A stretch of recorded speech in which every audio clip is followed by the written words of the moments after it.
Alright, today let's start working on a new project. This time I would like to implement a really simple language that we can use to generate math proofs, or at least this would be the final goal. But for now, let's try to take a look into what I envision this language to look like, and maybe just try to get some really simple parsing done and some really basic, like inference execution. It's mainly going to be something that's something similar to Python, which is interpreted, because uh, doesn't really make sense to have a compiler. It's gonna be more of a let's say domain specific language, maybe even. So yeah, and we are gonna use C. I'm probably gonna use ds.h again, like usual. I've updated it to the latest version, so yeah. But let's try to look at what I'm thinking about this language. So obviously, if we are talking about math or proofs, I think like one of the most important things we can have is something called sets, or sets of objects. And yeah, I was thinking to use this kind of notation where I'm gonna start almost every line with a let. Not sure if that's needed. Maybe we can just skip that part and just have something like defining a set using squarely braces, like 1, 2, 3, 4, something like this. Maybe we'll have built-in sets like the natural numbers, which is gonna be all positive integers, or unsigned integers. But you should be able to define your own sets. And I was thinking that for sets, like to differentiate between sets, symbols, variables, stuff like that, we can make use of the capitalization of the words that we use. So for instance, capital letters are gonna represent sets, right? And I mean, you can even have something like natural. Wait, did I spell it right? I don't know, but I don't really care. So you can have sets that starts with capital letters, right? That's one idea that I have.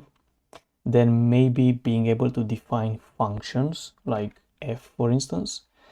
And I would say that for functions, probably what I want to do is define them as a mapping between sets. So maybe some kind of syntax like this, where maybe we can use colon.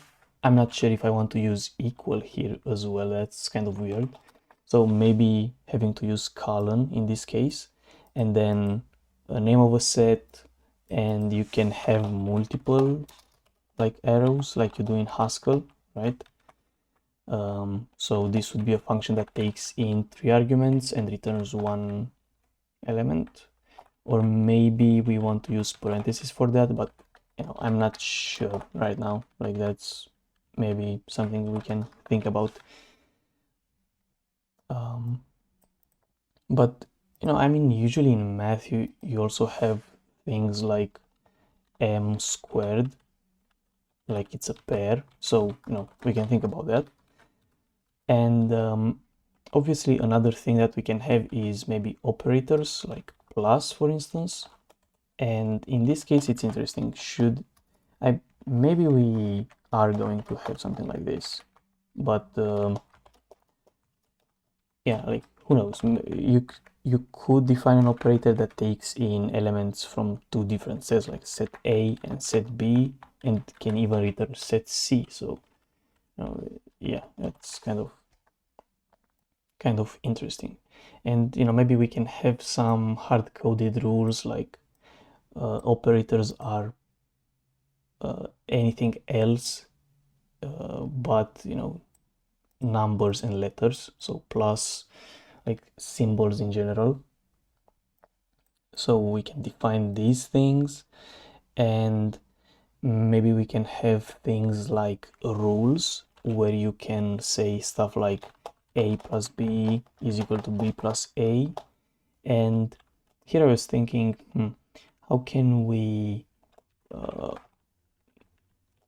maybe define a and b, and we could use things like for all, and exists, right? Because these are usually used in proofs, for all and exists. And we might be able to say for all A, B in M, something like this, right? Or we could even do it in the other way, like start with this, start with the for all and then have an arrow. Maybe that's also a way to do it, which I like more maybe because I guess I started to like the idea of you first define the variables or what you use and then you define the logic. So yeah, we'll have to see. And I guess, yeah, another thing you could define is, I don't know, something like for all A in M, A plus 0 is equal to A. Maybe you can even have something like this. And, you know, in the end, what would be cool is if you are able to call something like evaluate 1 plus 0. Like, I don't know, it's maybe it's gonna be a CLI tool and you start it in eval mode, or the eval is like a subcommand and then you pass in the thing to evaluate, or you can even have simplify or something and you can pass it, but here for simplify it's kind of weird because if I say A plus 0, you know, I have to give it more info about A, like A is in M, right? Or I don't know, something like this. But you might need to say for all A in M. But we already know that it's the case. But anyway, like maybe simplify would be a cool thing to use. But I don't know. Even being able to call to something like proof that I don't know, maybe we don't really have anything useful in here though to call proof on, but I don't know, like 0 plus A is equal to A. Maybe that's, you know, proof that this thing is true, and it's going to have to use some of the rules that you defined to get to this point. But again, you have to define that. All right.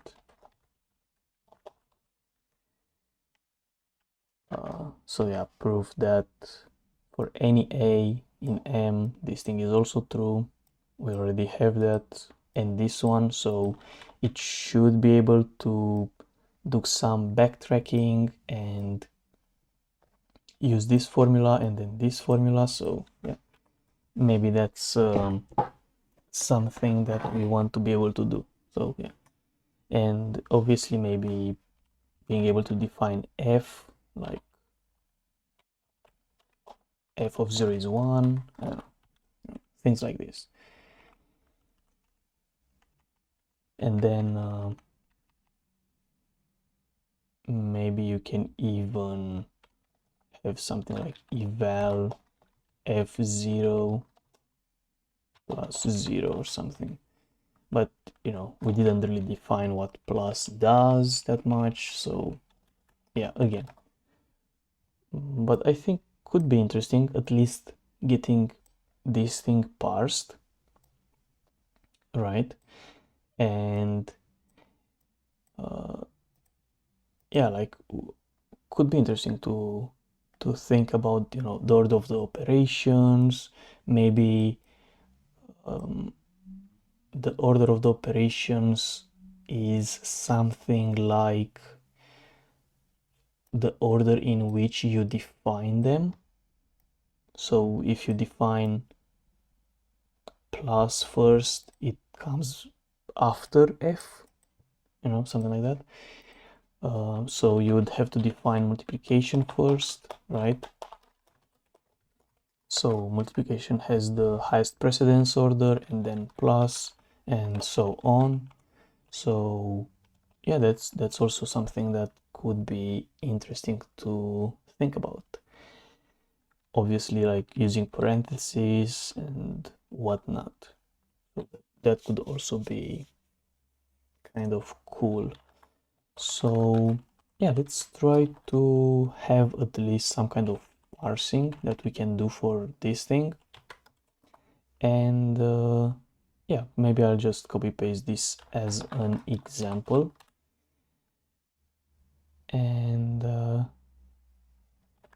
I mean, we already have it, but you know, it's gonna be an interesting question. What are we gonna name this project? But for now, let's have a main.c file. And as usual, we are going to include stdio.h in main and printf hello world return 0. Obviously, we need to mix flake init. Let's add clang. So usually I like to copy paste the same flakes that I always use. So it's just creating clang, so nothing special. I'm just gonna copy paste it. So this should install clang.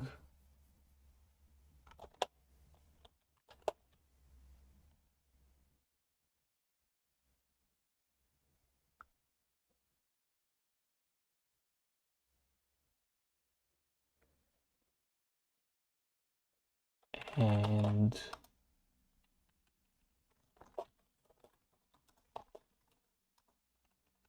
yeah, maybe it's gonna be like in the same file, like it reaches eval 1 plus 0 and it prints the result, and maybe then it prints the results for proof. I guess that's an idea we can use. Anyway, so we can compile main and then run it, so we get hello world. That's nice. And I guess I want to run it like this. Maybe it's simpler. Okay, so as usual, as I said here already, we can make use of ds.h. So I'm just going to wget it. Okay, we have ds.h. That's cool. And I mean, first thing, you know, would be to parse the arguments, but that doesn't really matter that much. So what I'm going to do is include ds.h, and let's define ds. I think it's called, or let's forget that. I think it's called dsio implementation. Yeah. So in this ds.h, we have some helper functions and data structures. One of them is IO, right? So if we scroll down, I mean, I can even just call it. We have a function that reads an entire file. So we give it the file name, we give it a buffer where we want to write that string, and a mode, which is how to open the file. I guess if we pass null as a file name, we read from standard input, and I like that idea more. So I'm just going to pass null for the file. Then we need to pass in a buffer. So char pointer buffer is equal to null buffer, and here we can just pass r, even though it doesn't matter. And that's that. And this thing should return the length of the file, or you know, how much we read. So I think it returns -1 in case of an error. So let's have here long buffer len. Buffer len is equal to this thing, and as I said, the number of bytes read. If buffer len is less than 0, we can use another feature.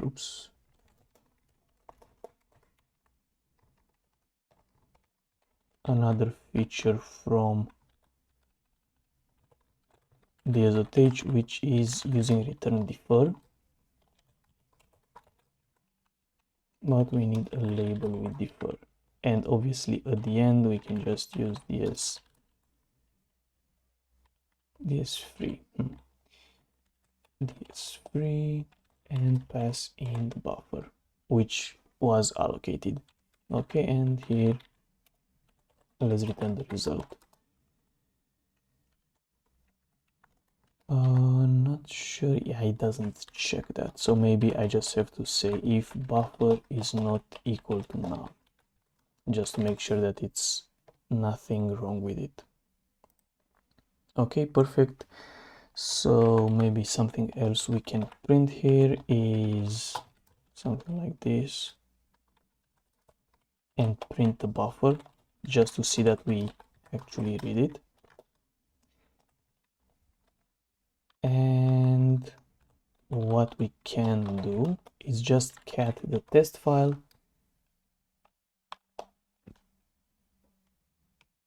and pipe it into main, right? So we can see that we get back the contents of that file. It's kind of cool. It makes it much easier to just instead of implementing it from scratch, just reusing this thing every time. Okay, that's kind of cool. And I guess the next step, as I usually do with parsing, like in almost all my like projects, I like to use to implement it from scratch. Though I don't really like using tools for that, but we can take a look at makefilec, which is another project that required parsing, and we can try to steal some things from here. So I guess I saw this kind of Lexer in, I think it's called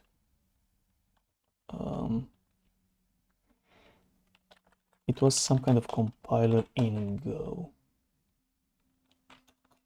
the interpreter book or something. I think it was this thing where I saw this kind of Lexer.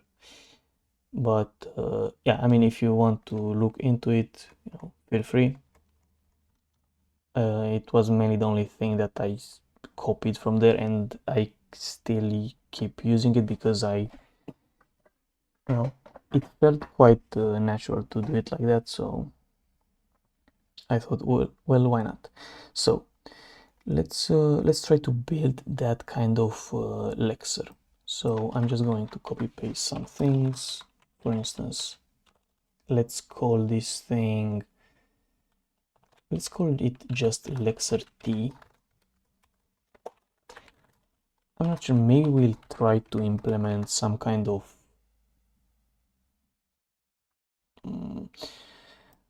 project where we can just reuse this kind of Lexer every time without having to rewrite it from scratch, because it's kind of the same every time, at least the Lexer.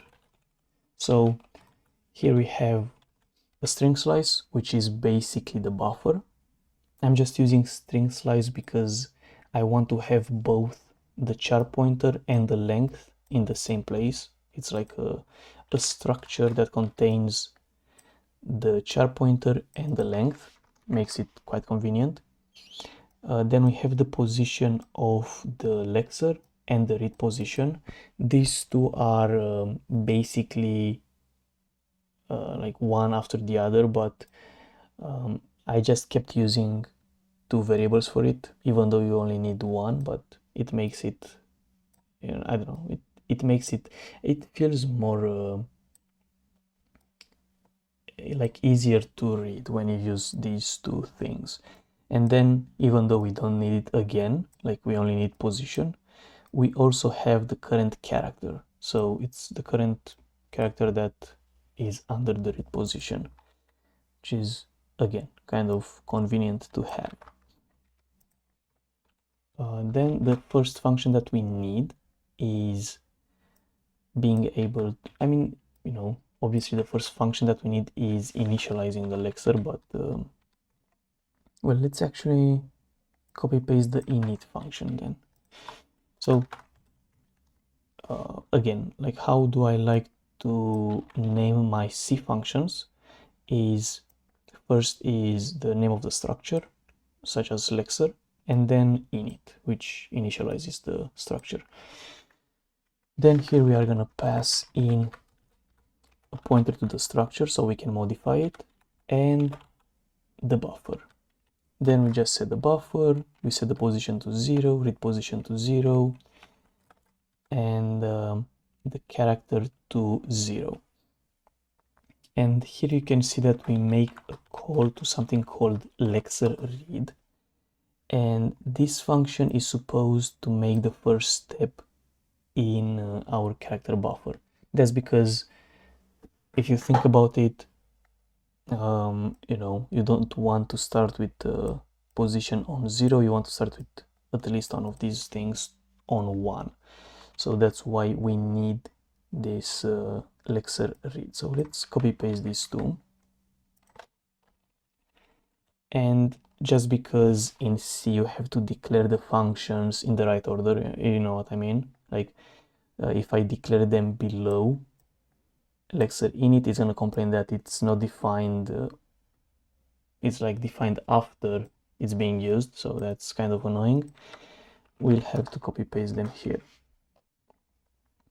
Okay, so we have this peak character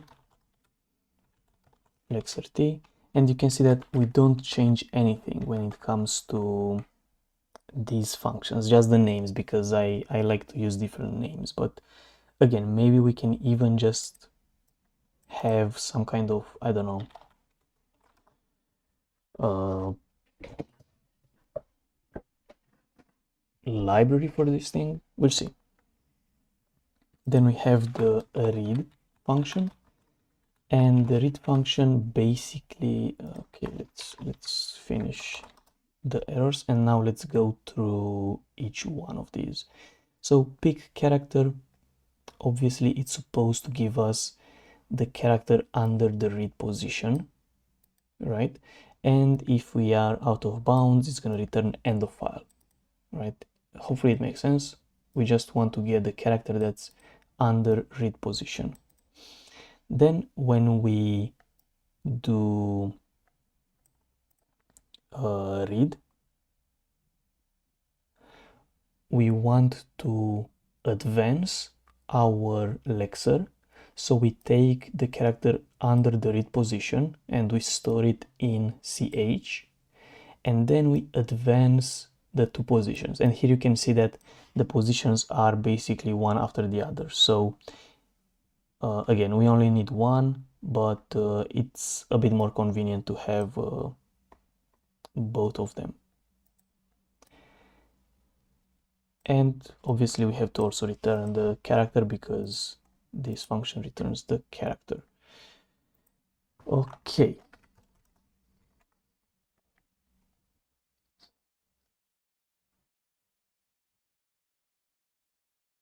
Tokenized target, tokenized string. I guess tokenized string is also another thing that we should be able to copy paste, although we don't need it right now. I haven't used strings in here, mostly numbers, so we'll see if we want to use strings.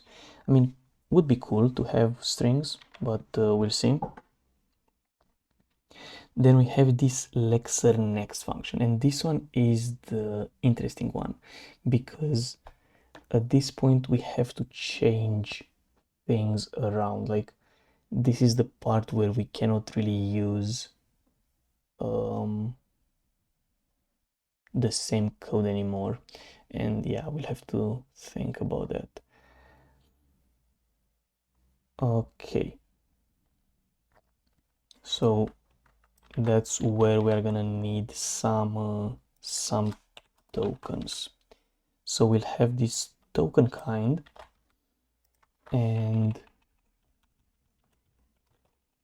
basically token kind, let's call it token kind t. All right, and the important tokens are end of file and illegal, and we'll see about the other kind of tokens. Usually I like to have this kind of token kind to string function. Okay, another important one would be skipping white space. So maybe we can have, like, I don't know, we'll see if we can actually have like a library for this thing. You know, would be kind of cool, but it's also kind of difficult to do it in C. But yeah, I don't know why I deleted static, but whatever.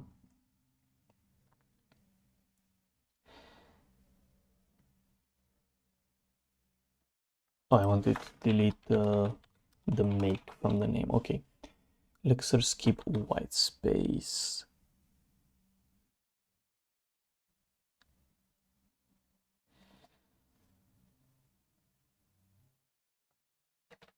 Yeah.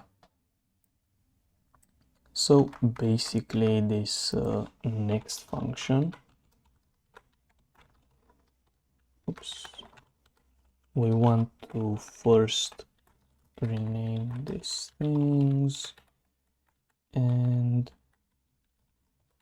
token t. We don't have token t though. Where is token defined in my other project? Okay, here. So token t. I guess token t, obviously it needs a kind. Sometimes it's gonna need a value, and you know, sometimes is mainly because for an arrow, we know it's an arrow, so we don't really care. But for names such as the set name or variable names, we need the values, that's obvious. And maybe the position for error handling, like we want to show where the bad token was. That's the idea. So token t, I guess I have to rename it into token t. And that's interesting. Token t, it's also something that should be the same every time. It's only this token kind, which is something interesting. Okay, but in this Lexer next function, this is basically supposed to take as an input the current state of the Lexer, modify the state, and give us back a token. Right. And obviously the first thing we want to do is to skip all the white space, because usually you want to skip the white space. I don't know, maybe you, like if you work with, I know there are some like esoteric languages where the white space actually means something. I mean, no, not Python, like Python, it's a thing in itself, but I'm talking about kind of languages where something similar to brainfuck, where if you have, you know, one space, it means something. If you have one tab, it means something else. Like stupid stuff like that, but you know, we are trying to do something a bit more normal. Okay, so we have to store the current position. That hopefully makes sense. Then we have some big if-else statements. First of all, if we find end of file, it means that we got to the end.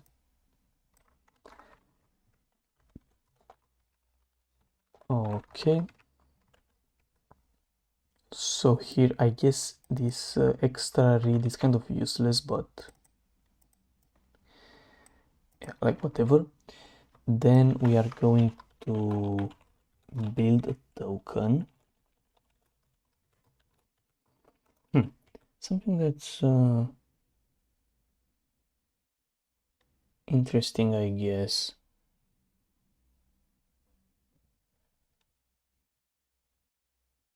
Which I saw in Raylib, which was kind of funny. It was inside of chess engine, literal. This kind of define was pretty cool.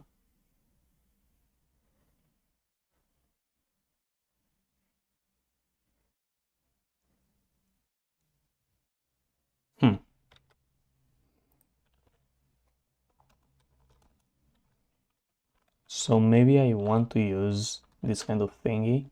Like, maybe I do. Who knows? Let's try to add it.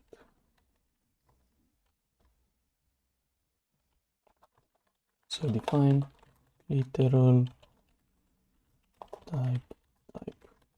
Maybe this thing is gonna be part of ds.h. So I have to do something like token t, and then it was something like token end of file. I don't know about this 0 though. Position. Nice.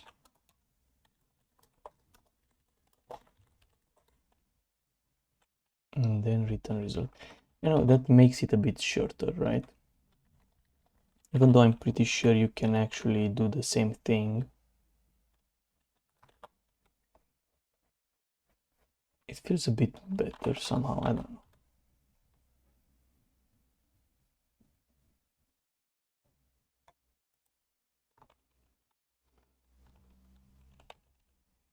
Yeah, maybe. Token end of file. Okay.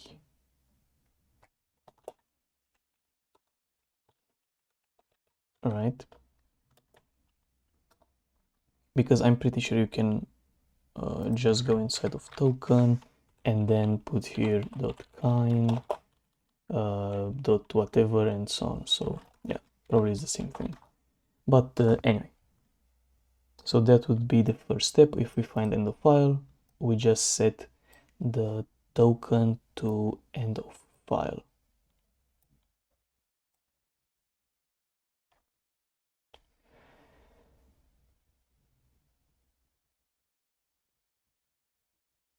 And yeah, I mean, obviously, that's kind of annoying, but it is what it is.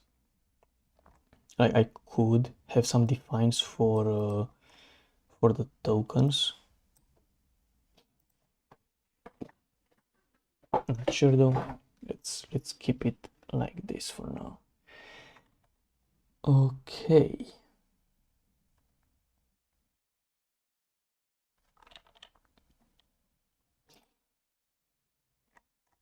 And like obviously this thing, like if I think about it, if I would implement it as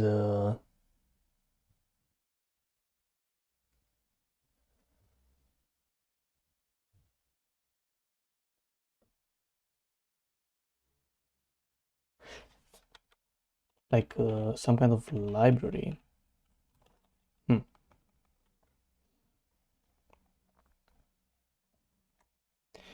Here I would only use an else and then whatever. Okay. Maybe define it as external or something. Like force you to implement it. Which makes sense. So yeah, anyway, so what other things do we have here? Well, we have capitalized words, equals, parentheses. Maybe we can add those things. So let's go here, say token set. So this is gonna be a set, token function, token variable, right? So we have functions, variables, although between function and variable, we don't really know how to differentiate them right now at this point. So maybe I'm just gonna keep token variable or token, should I call them name, token name. So it's a name. Then we have operators, which I said they are gonna be operator, like symbols, right? Something else that we're gonna have is the equal symbol, token equal, squarely brace, token left squarely,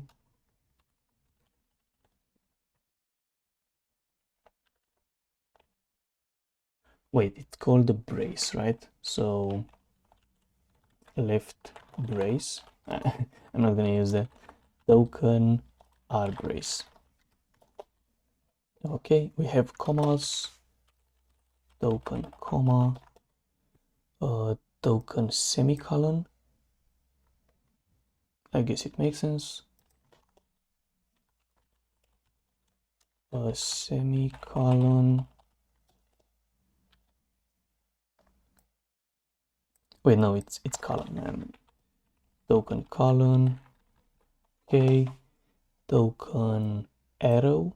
This is a full token, right? Token arrow. For all is another one.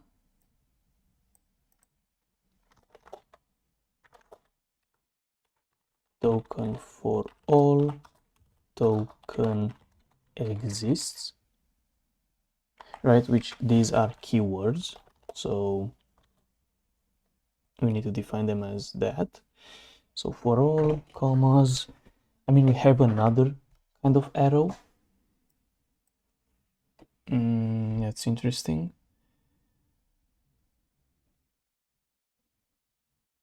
But it's an arrow like in then. It's not like an arrow. I was thinking if we can just reuse this arrow, but I don't think it's, even though it makes sense for us to just use the same token here, maybe, it doesn't, because you can just define, yeah, I don't know.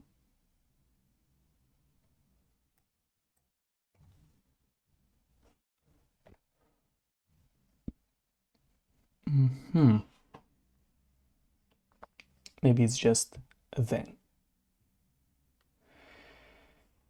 Okay. It's token then. And that's a thing. Yeah, and then maybe eval and proof. Parentheses as well. Let's not forget parentheses. Token L parent, token R parentheses, and maybe eval and proof. But for now, let's leave them out. Or yeah, eval, token, proof. So I think this would be all of them, like all the possible tokens. Kind of interesting. So quite a few tokens actually.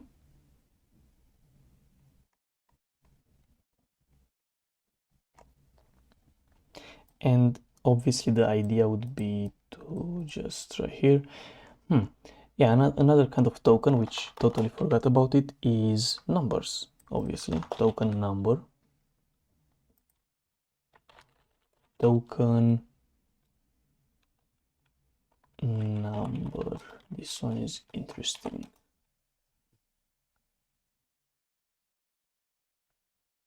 Mainly because right now we only have natural numbers. We'll see if that changes.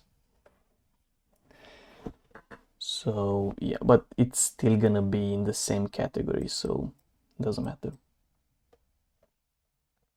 Okay, so we have this, skip white space, Lexer next.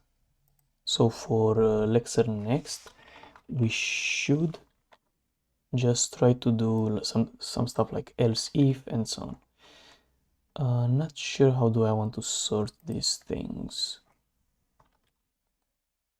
Maybe just leave them like this. Okay. Because I would like set and like these ones which are based on letters to be at the end. Okay. So token operator is also somewhere at the end.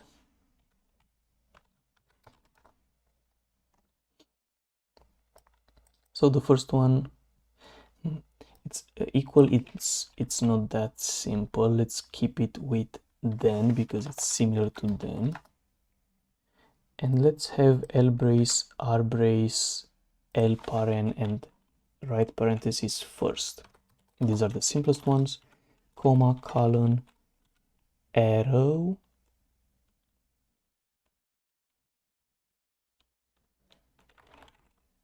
for all exists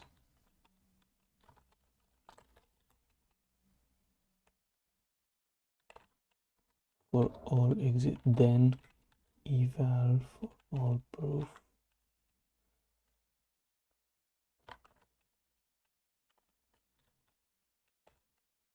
And I guess operator can be somewhere here. Okay, so just order them by how easy it is to just parse them. L brace, R brace, these are the simplest ones because they're just symbols, as well as comma and colon. Arrow, it's a bit trickier, I would say.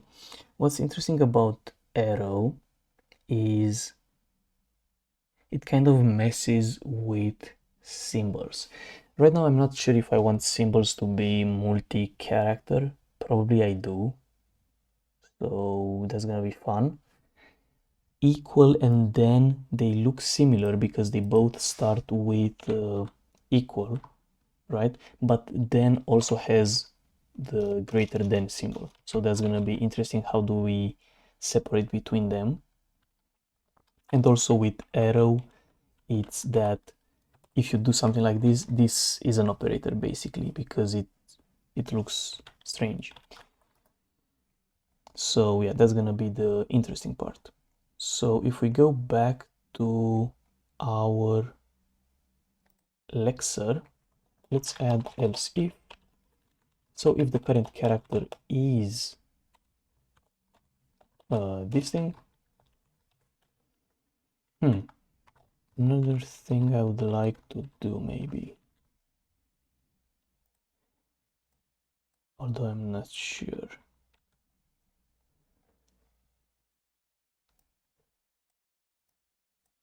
Yeah, I mean, it is what it is. It's hard-coded. What can you do about it? Okay, so if we read like one of these characters, we have to step the Lexer and we have to create a new token. This time it's a token L brace, so left brace, position and so on is the same. Then we have the closing parenthesis or the right brace, the rest is the same. Then we have open and closing parenthesis. Obviously, if I so L parenthesis and R parenthesis.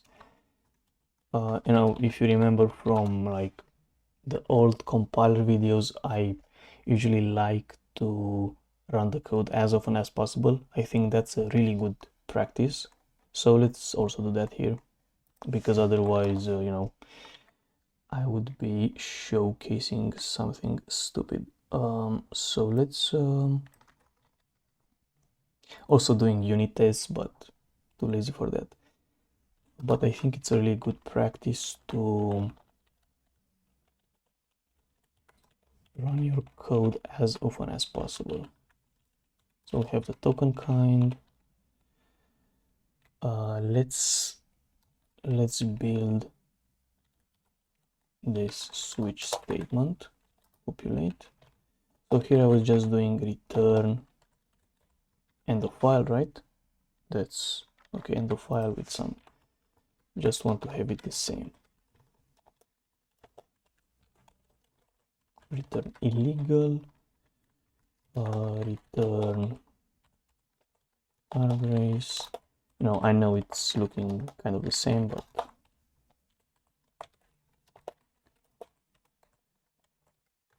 for comma we have a comma, for colon we have the colon, for arrow,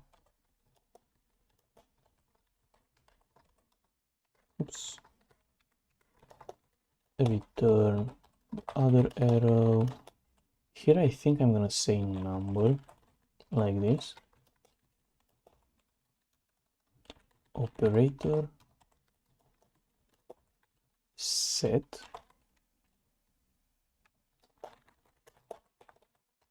name,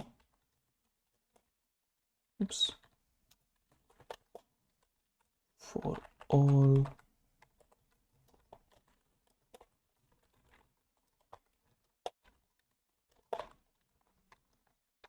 and why type that. Let's return eval as well, return proof. And I guess I don't need the break, so that's kind of it for this token to string. And obviously we can have a logging function for a token. That could be nice. So token printf, make token t, I guess it's just token t. Then we have printing the token kind, and if we have any kind of oh,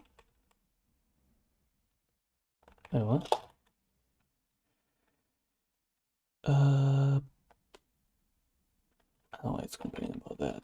This thing is long, so let's convert it to integer, I guess.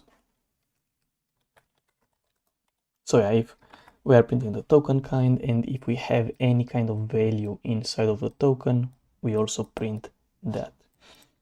Okay, so what we can do in here is define a Lexer t Lexer, right? And after we read the buffer, we can Lexer init Lexer, and we can have a string slice.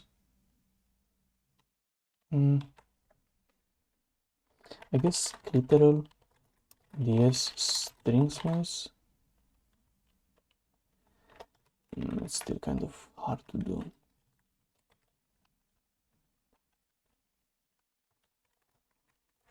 So here the string slice, slice for the buffer, doesn't really matter.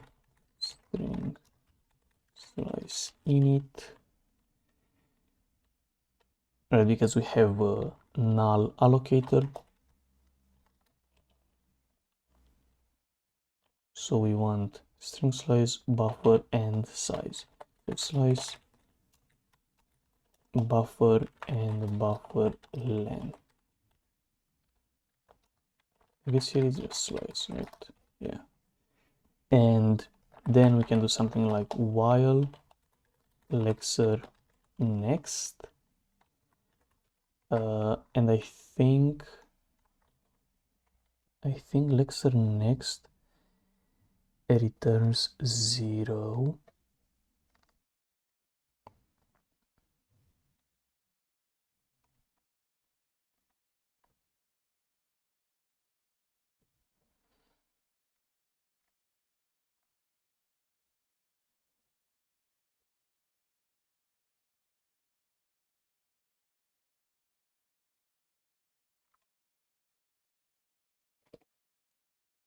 So I might, that's a bit annoying. So while, I guess I'm gonna do a do while, and here we can do token t token is equal to 0, while token dot kind is not equal to end of file, right? We are gonna do Lexer next, Lexer and token, and now basically this can fail, but we can do this unreachable something, or if this thing is not 0, this panic.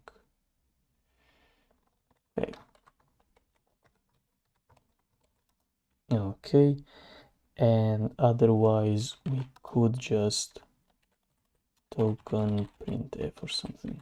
Token printf, token. Okay, so now we can just do that. We get end of file. Excuse me.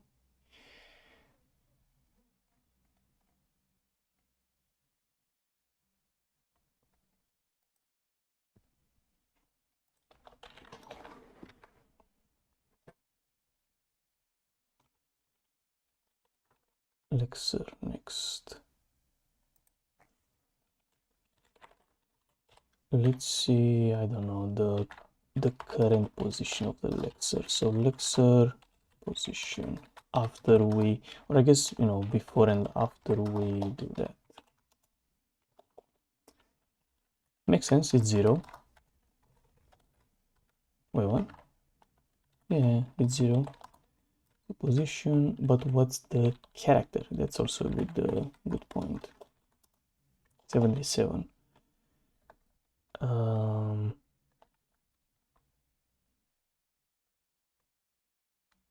Well, I guess it's mainly because you know, on the else case, it's the illegal stuff. Let's copy paste the part with illegal, right? Because that's kind of cool.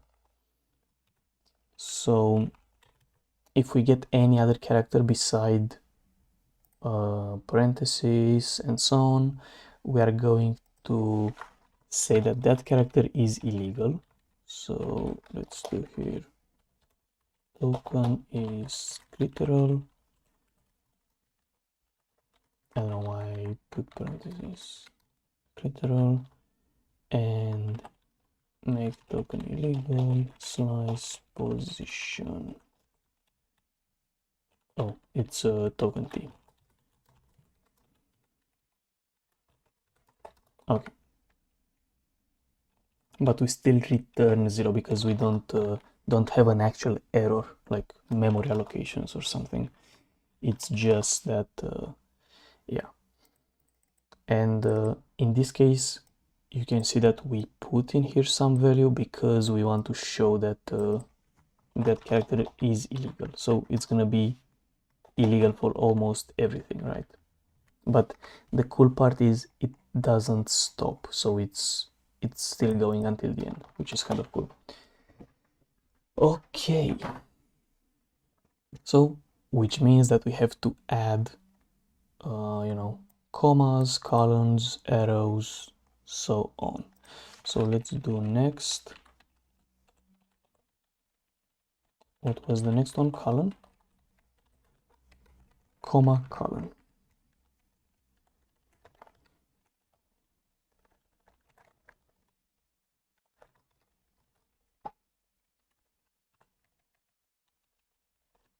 Okay, so colon, then we have arrow, equal, and then. So for arrow,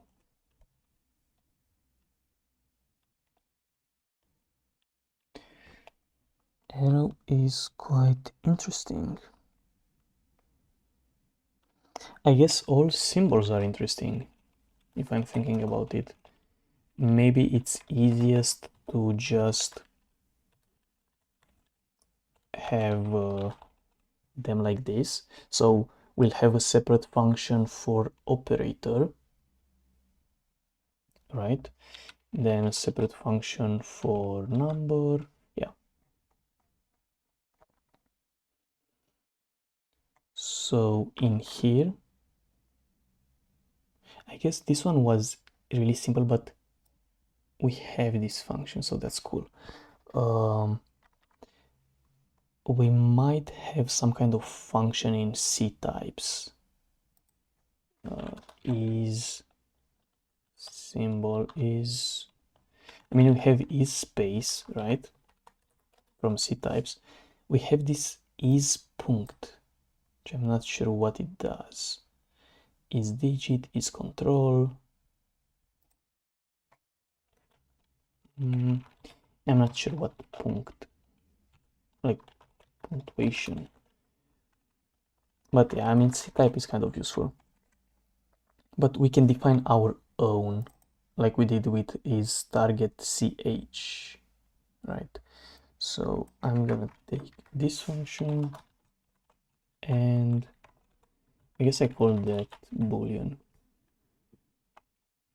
So is symbol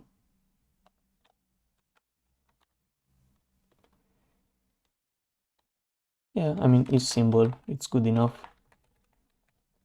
So when do we know it's a symbol? Oh, do we have something like ASCII table?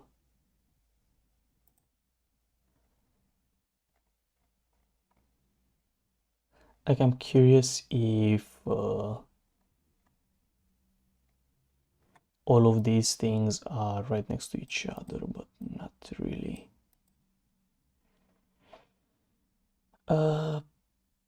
Yeah, I mean, it kind of sucks they're not. So maybe just ch is equal to something like minus, or ch is equal to equal. I don't know if you want some plus.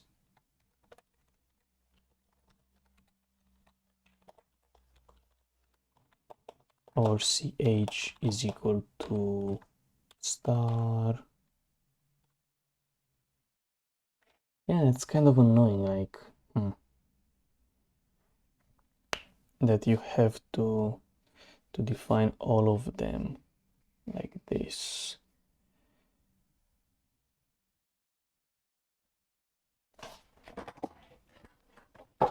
Now, it would be cool if punct was actually a thing, but I don't think it is.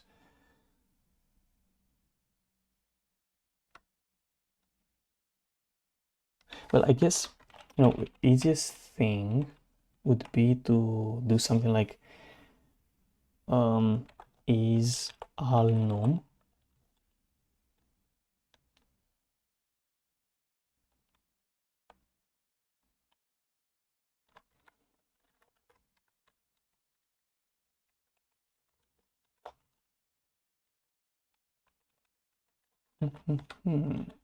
do we have any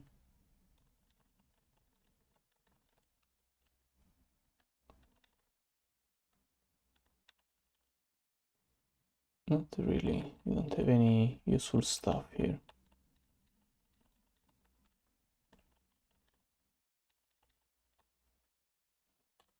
Because I would say we don't want it to be alphanumeric, and we don't want it to be space, right? And anything other So it's not this and not this. This would be symbol character. Sure, why not? Alnum, does it include uppercase? I think it does. Okay, whatever. So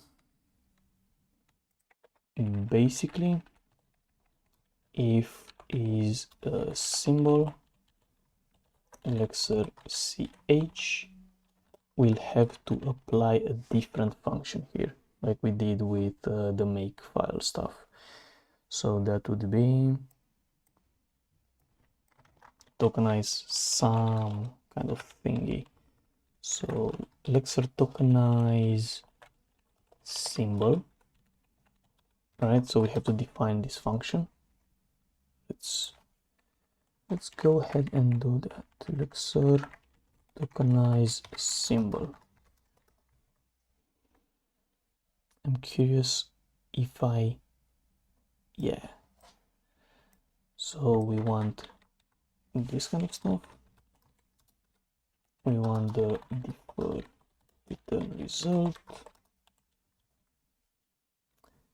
I really like this idea of you have to assert here, because this should be impossible if you know, fail to parse symbol expected, I don't even know, expected symbol but got character, right? So this even though I say that the Lexer should not fail, this is something that's unreachable, because here we have this if statement, right? And then we call the function. But if somehow, I don't know, you are just playing around with the code and you are testing this function individually, then it makes sense to have this assert here. Or that's what I think. Okay, let's build a string slice, right? We start at the buffer plus position length 0, and then we'll need a while loop. While is symbol Lexer ch, right? We need to call, I think, to Lexer read, and we also need to not forget to increase the slice length. So slice length plus 1, and Lexer read Lexer. Right, so yeah, we increase the slice length because you know, we want to make sure that we include the full string. So we had colon arrow equal then, arrow equal then, I guess operator moved up, right? Yeah. So at this point,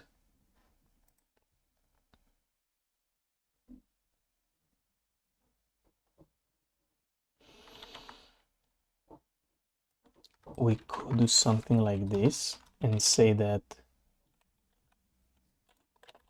literal token t, the kind is, oops, token operator, value comes from the slice, and the position is the position. However, the oops,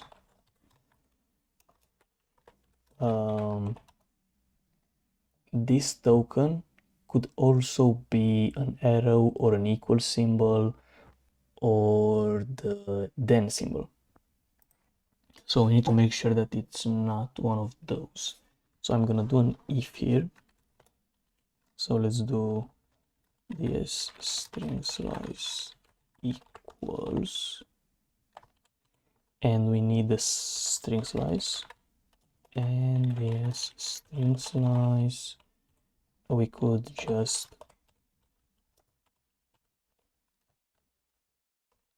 do something like this, and in here we can just, oops, token t token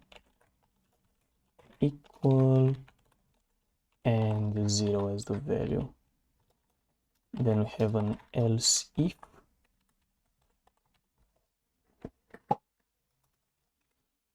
Else if we are equal to,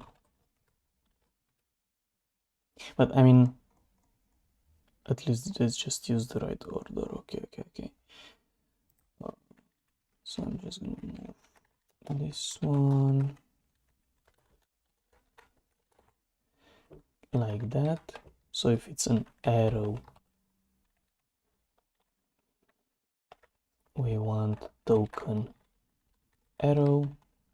If it's that, then we want equal, and if it's this kind of arrow, we want token then.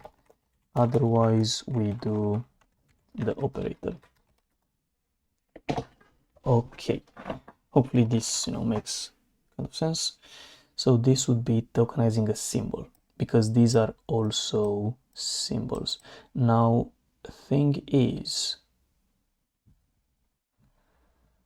I feel like these are, this could also be symbol. That's come on, let's not go that direction.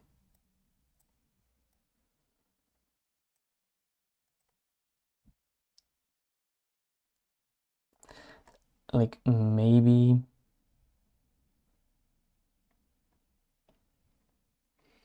maybe I want to figure out some kind of characters here that I can use. We can use strchr. So this thing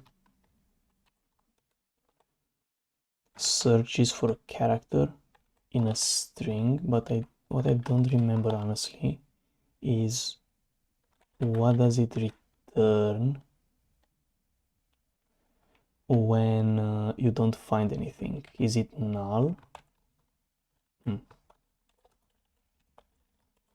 I don't remember exactly, because we could come somewhere here and say something like define token symbol ch, and then just go with I don't know, plus, minus, multiplication, slash, equals, less than, greater than, like all of these kind of symbols, right? And then in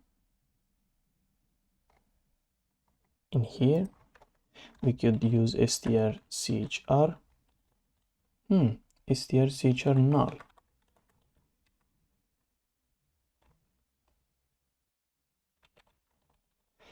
But I'm not sure what this thing returns. So I would have to do token symbol ch and then ch, right? Not equal to null. But what does... Okay, that's fine. So again, like this function looks for a character. It's like find, right, with a needle and haystack. So it looks for a character in here. I'm not sure if it's fine, but at least... Wait, cstring? It's string.h. But again, like these are maybe the characters that I allow, right, as symbols, so we can have really basic ones, and we can add more as we need. Right, that would be one idea, right? And that's why this could be mistaken for I don't know, this this operator. Maybe this does something, I don't know. So yeah, let's try to run this thing. So you can see that here we get a difference between then and the operator plus. that's cool. We also get equal, and I'm curious about arrows. We also get arrows. Nice. So we are parsing this thing really nice. What's the next thing that we're gonna parse? It's numbers. Okay, let's see. So for numbers, it's kind of straightforward. If is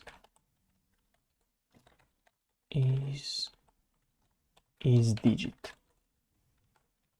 If it's digit, we are gonna tokenize number.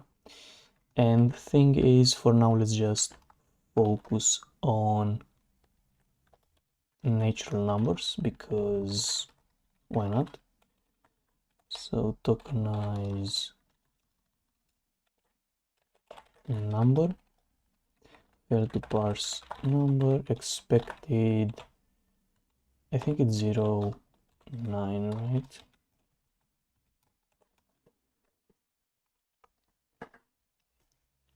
Yeah, 0, 9, that's how you do that.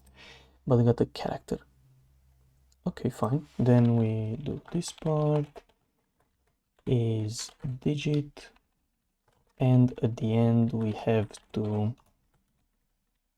literal number. Nice. Then we have another one, else is upper. If it's uppercase, then we want to tokenize a set.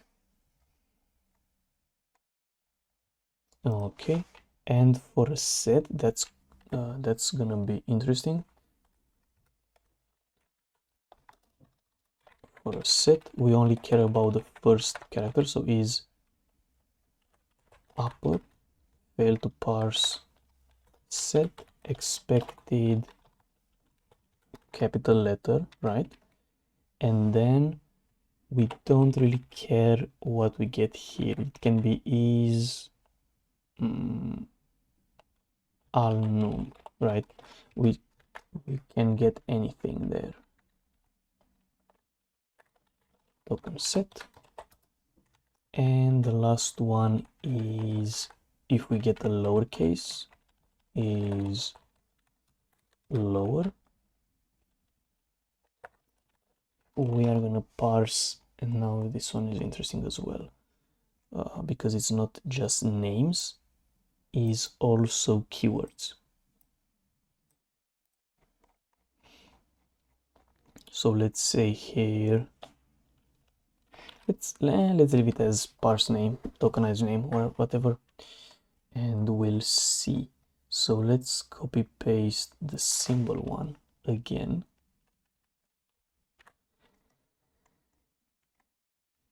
Let's go here, let's have tokenize name, fail to parse name because we want lowercase, expected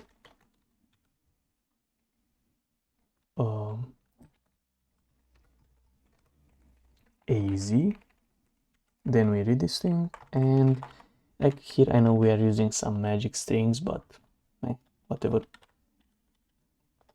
So what are these things? For all exists a val and proof. For all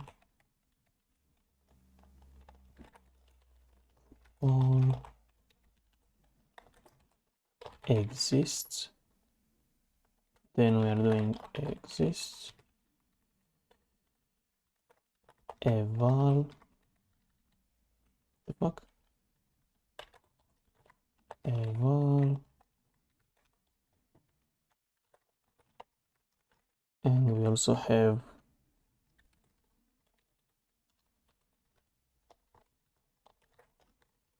proof, and otherwise it's gonna be just a name. So if we run this thing again, fail to parse number, expected 0, 1. So maybe I made a mistake here, is digit.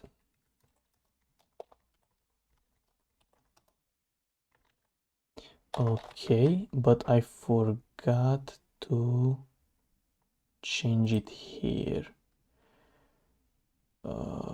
Is alnum again.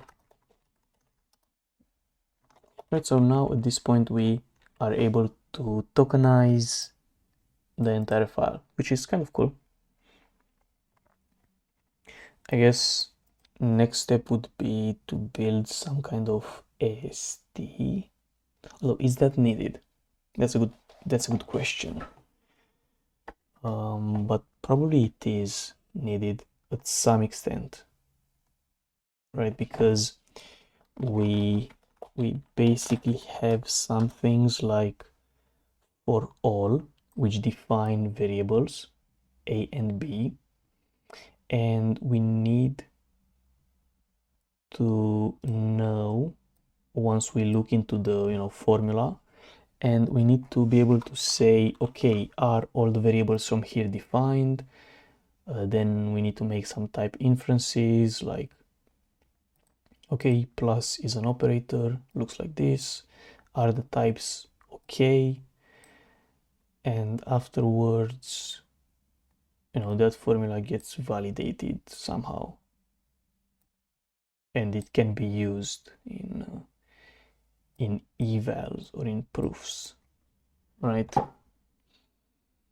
Like maybe eval is going to be the simplified thingy that I was thinking about. So I don't know, if you have something like eval a plus b plus 0, it's gonna return a plus b because that's the best it can do, right? So yeah, but I think that should be maybe the first part, doing the Lexer. I think that's maybe it's gonna give me more time to think about this entire language, but I guess this would be the basics, right? So now the question is, how are we gonna be able to define some kind of useful evaluations for this? Like obviously being able to do some type checking, right? Make sure that these are properly defined, and then just running these things would be kind of cool, right? Seeing it get stuck, for instance, that would be pretty funny. It's like, oh, I don't know what to do next. Me either.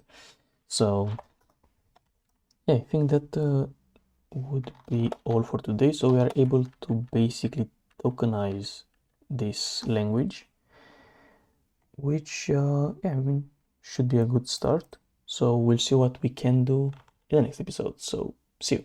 Okay, so short break later, and I guess we could try to work on the parser, right? So right now we're able to split this test file into tokens, and would be pretty cool if we build some kind of AST for this. So some things that I guess I could notice are expression. I mean, it's kind of a list of expressions, I would say, or we'll figure out how to call them, but maybe just expressions. And we have different kinds of expressions. One of them is defining a set, right? Like here, where we have the name of the set, an equal, and then I guess curly brace and then symbols. In this case, numbers are symbols, right? So symbols would be numbers. Maybe we'll have strings in the future, who knows? Like it depends with sets. Then we have function definitions, which is like variable or a name, then colon, and then some kind of set, arrow, set, and arrows, whatnot. So a bunch of those things. Maybe we can even have something like just this part where we just define something from a set. So f from the set. But yeah, I guess maybe here would be, it's like a bit tricky because I don't say any like quantifier or whatever it's called for f. It's like, is it like I feel like we miss a token which could be called let. So let f, like we are defining f. So maybe that's something that's missing from here, right? But I mean, it's kind of implicit that we are defining an f.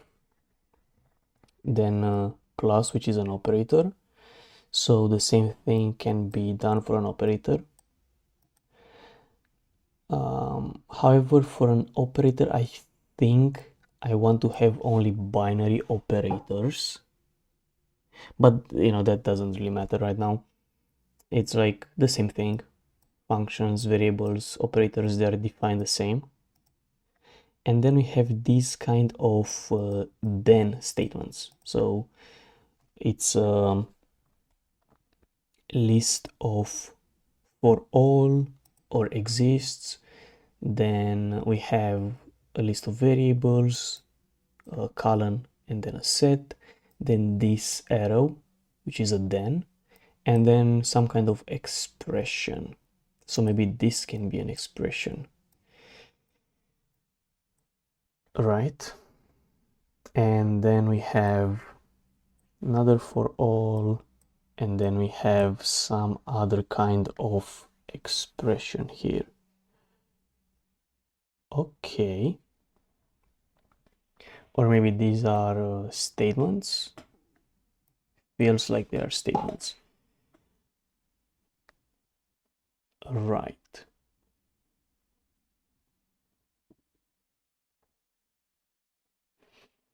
Or maybe this entire line is a statement. Not sure how should we call them, but you know, that's something that we might be able to figure out. It feels more like a definition, right? So we are defining some kind of rule. Even this thing is like we are defining f, we are defining the plus symbol. But you'd say that, okay, we are defining f, but this is also kind of part of the definition because you are saying something about f. So that's a good point, but I don't know. So this, yeah, I guess this could be just definitions. And we'll see about the other stuff. And I guess, you know, definition can be defining a set, defining function, defining a symbol, defining some kind of maybe this is like an axiom, right? In a math axiom. Interesting. ChatGPT. Okay, that's the Wikipedia version I would like. An axiom.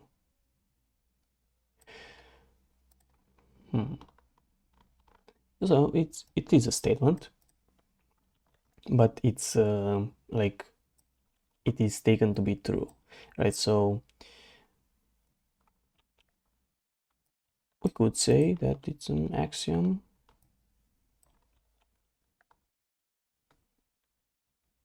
Because it's like it says here, it's a premise or a starting point. Like we are here we are defining the plus symbol, and then we are saying, okay, this is some kind of characteristic for the plus symbol. I mean, it's not necessarily addition, it's, you know, a symbol.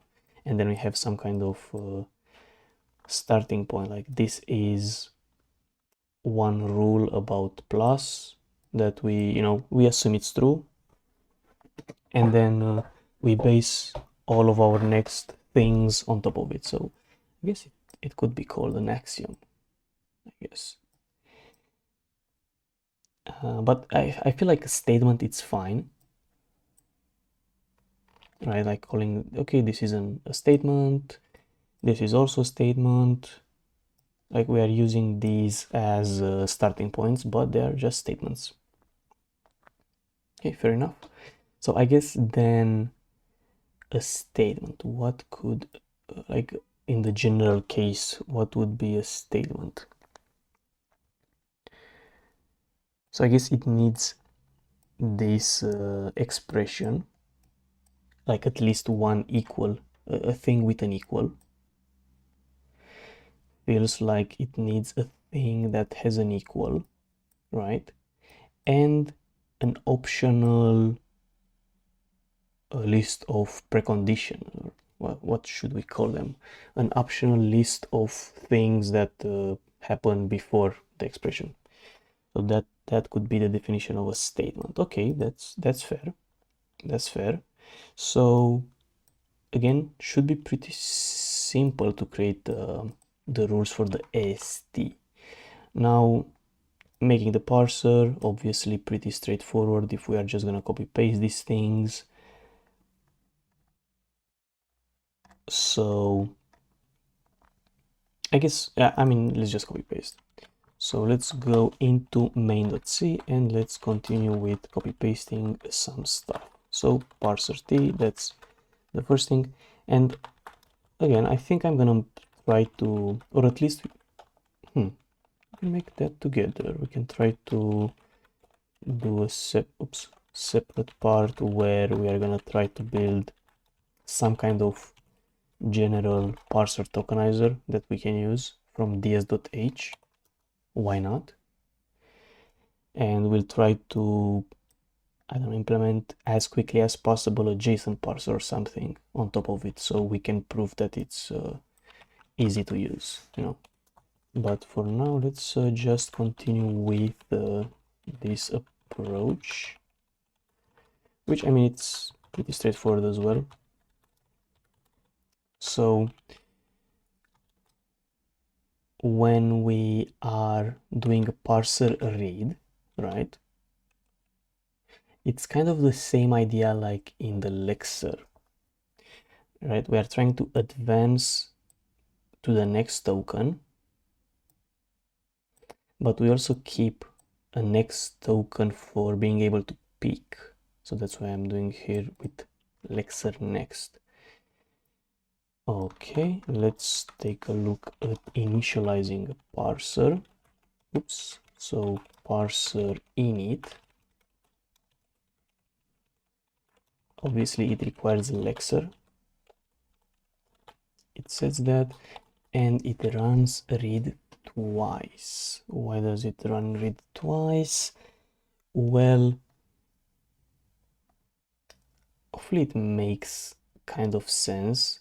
That's mainly because we're doing this token is equal to next token, and we want to set the value of token to the next one. And I mean, if we compare it to the Lexer read, or I guess the Lexer init,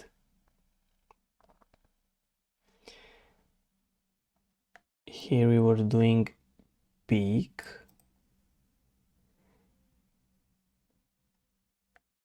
and I guess it's kind of the same idea because peak gives us the first character, and then, I mean, yeah, we keep it here in the ch, but we still increment read position, right? So what we want in the parser is toc to contain the first token, but because we are keeping tokens, we also need to read one for the next token. So yeah, it's kind of like that, but you know, hopefully it makes kind of sense. It's like token is the first token, next token is the second token, mainly because we want to be able to pick in the, although I don't think we need to pick anything in this language, because if we encounter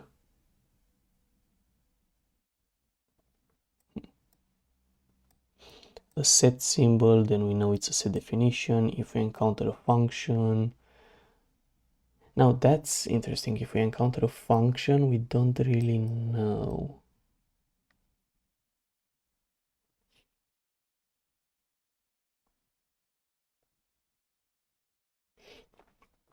That's why I'm saying maybe we need a let to be able to differentiate between definitions and statements. It's kind of weird, like if you think about it, definition is also a statement, but yeah.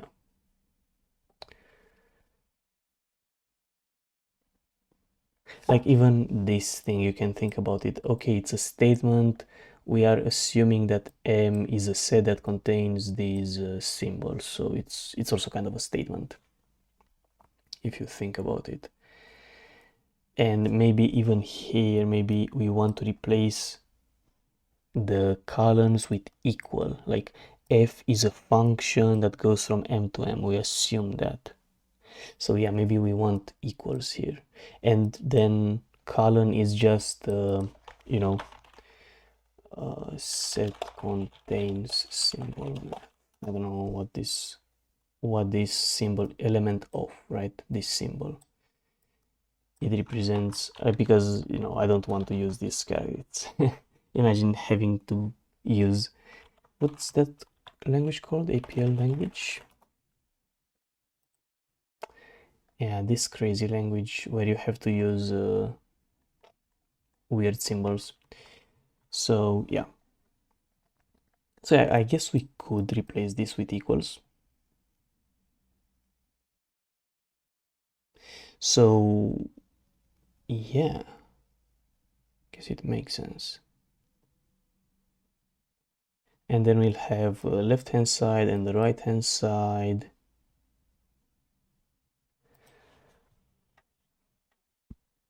Yeah, I guess it makes sense.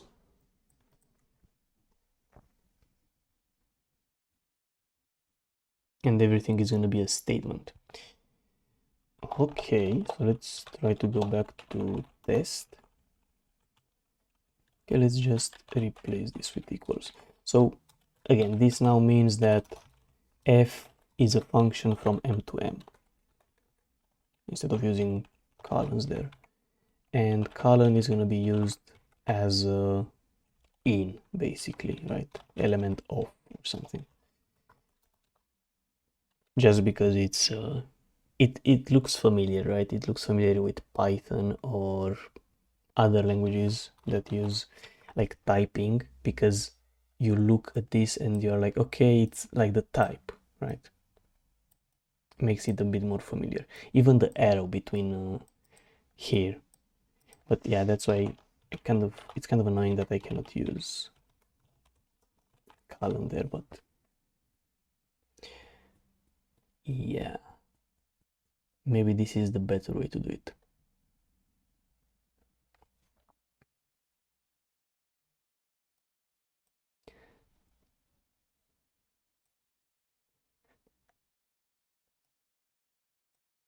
Because otherwise it would kind of break the rule of a statement has an equal, right?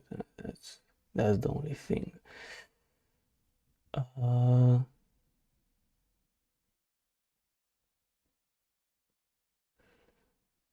But it's also kind of annoying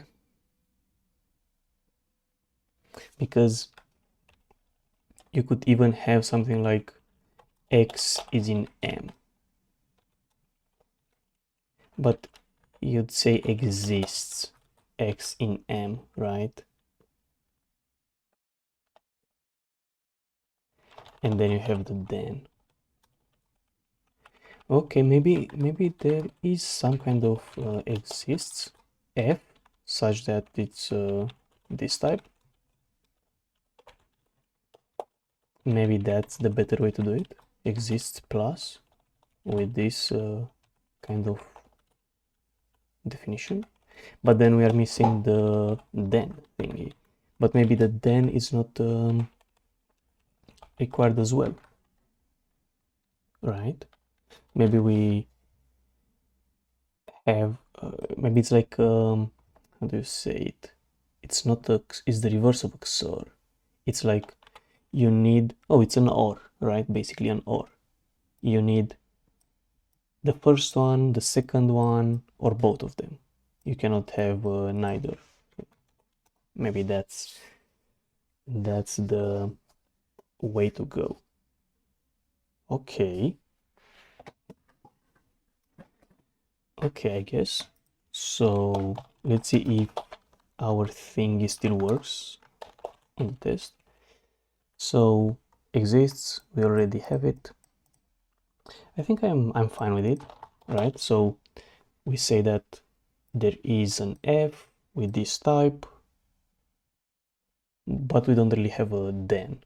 So yeah, I mean, we are just throwing it out there. There is an f that looks like this, and then we are using it in other places. So we still have a then, kind of. Like we could have said if this f0 is equal to 1, right? But we keep it here. We'll see about it. Yeah, whatever. Let's try now. So we wrote the parser t thingy. Let's try to type the structure. So we go here. We have a statement t. So statement t is gonna be the thingy statement t. So what do we need for statement t? Is, let me get this. Okay, we need the, I'm not even sure how to call this, like a precondition. These are like quantifiers, right? For all exists quantifier or what? Quantification.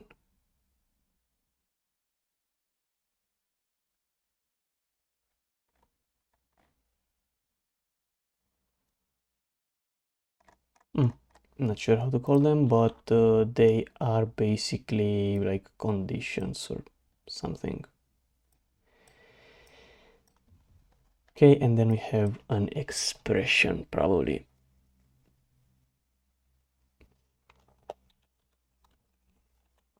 So statement should have these things.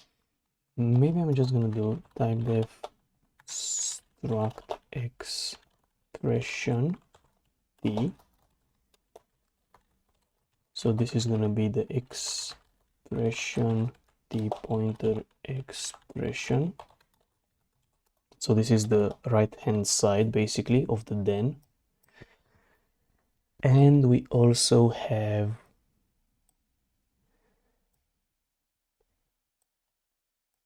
like the define. This is like define the variables, like local variables in a function or something, right? So maybe it's gonna be like defines.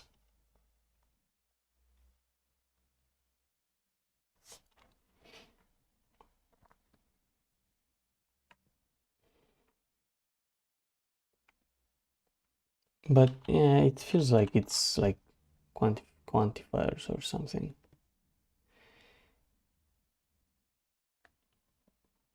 Let's call it type def struct define t. Let's call it just define. So we're gonna have a define and an expression. Okay, for the expression, it's kind of simple. It should be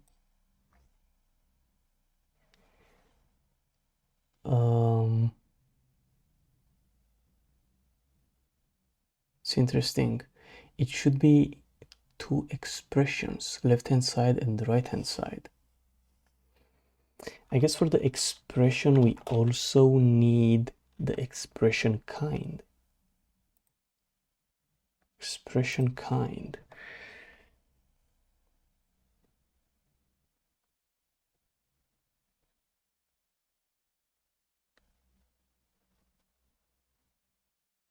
Right.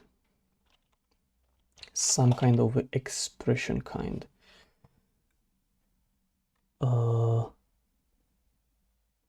But it needs the left hand side and right hand side. So maybe it's not really right to call it expression. Maybe we need to call it something else like quality, or I don't even know, because it's not really an expression, it's like the equivalence or something.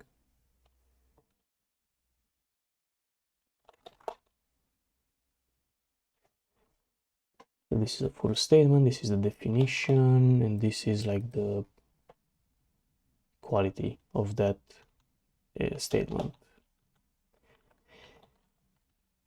Quality, let's call it equality for now.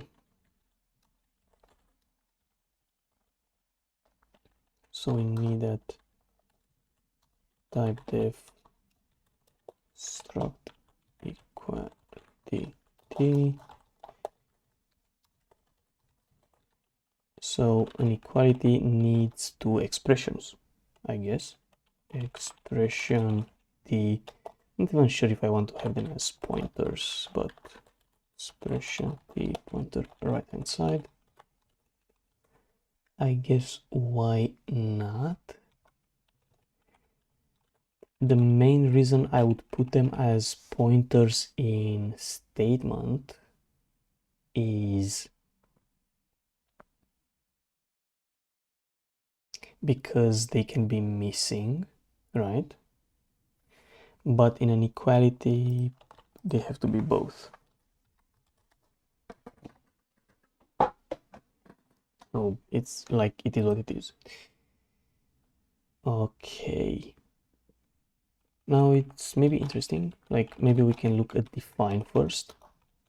So a define can be like a list of things, right? And that list needs a like quantifier, a variable name, and a type, or like a set. So maybe we can do that.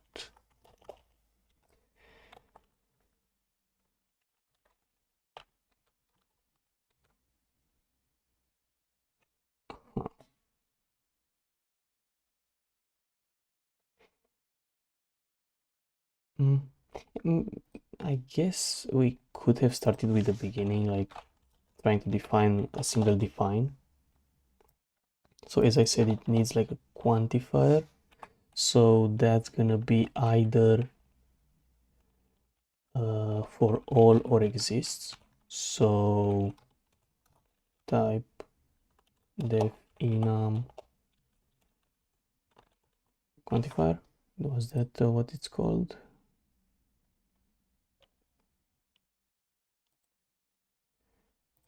Right.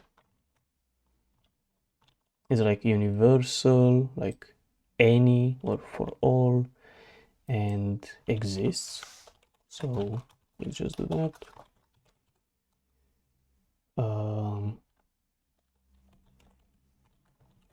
Quantifier for all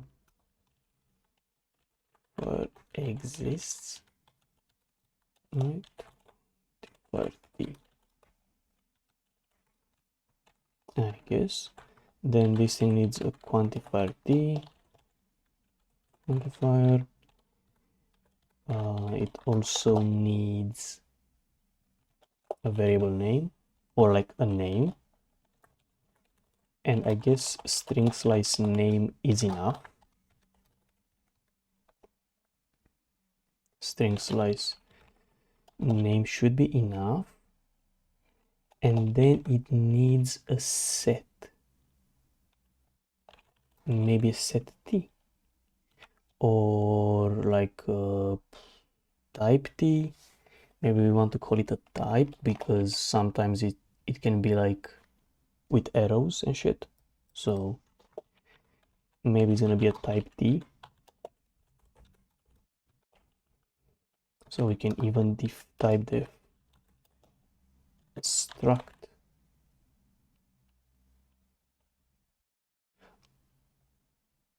Although what's interesting about this thing is right now it's gonna be just a list because it's gonna be, you know, type arrow and so on. So I don't think we need to, you know, go crazy about it. Like sure, it would be nice to have types like what the fuck is that? MM like this, like having points and shit, but or like tuples. But for now, I think we're gonna keep it simple. But still, it makes sense to define type def for it, type t. But I think I want to have a dynamic array, and this is gonna be just you know, string slices. So this is gonna be like the list of types. So types or something, types, and it's gonna, or like names for the sets, right? So ds string slice. And usually I like to add the type of the array as a comment because the array has void pointers inside of it. So yeah, but I think this is gonna be a define, like a single define. All right, right now here we have a single define, here we have two defines. We define a and b. So when we talk about a statement, we might want here a list of defines actually. So maybe, oops, ds dynamic array defines or quantifiers or something. I guess I'm gonna call it defines. So this is a define t type array. All right, and no matter what, it can have 0 elements, so it can be missing, right? That's the idea. For instance, here it's missing, so I think that's a good approach to it. Okay, that's fair.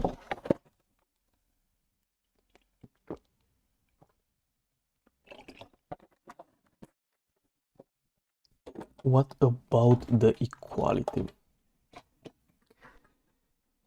Which apparently it can be missing because we are just defining f here, and it's kind of hard to say like f is equal to something, right? Like how do you even define f? It can happen like, I don't know, like I remember kindergarten days when you had to like two circles with animals and food or something, and you had to draw lines between the animal and the food that it wants to eat. If you think about that, that's a function. So you can define functions like that. Like imagine you have two sets, one with animals and one with foods, right? And you are able to, I mean, we can even write that, right? We can even go and do that. We can have test2. Imagine you have like animal is a set, and you have like duck and horse and mouse, because we all know that mouse eats cheese from the, but you can even have animals that eat each other. But let's be family friendly, and let's have food, and you can have, I don't know, like corn for the duck, grass for the horse, and for the mouse you can have cheese, right? And then you can define exists eat, it's a function, that goes from animal to food, and then you define each thing, like eat duck is equal to corn, eat horse, you know what I mean, is equal to grass, and then eat mouse is equal to cheese. It's like, it looks kind of similar to logical programming, like Prolog. If you know what if you remember the Prolog video, but that was kind of cool. So yeah, but then you'd ask, okay, but what can you use this thing for? And you're kind of right, like it's kind of stupid. What can you use it for? Maybe evaluate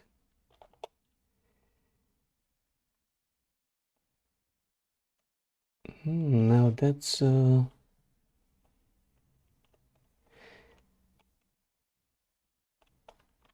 interesting. Like eval, what if eval has like more things? Like you don't even, you can give it more context. Like for instance, a or no, a is equal to duck something, and then you want to evaluate it of a or something, I don't know.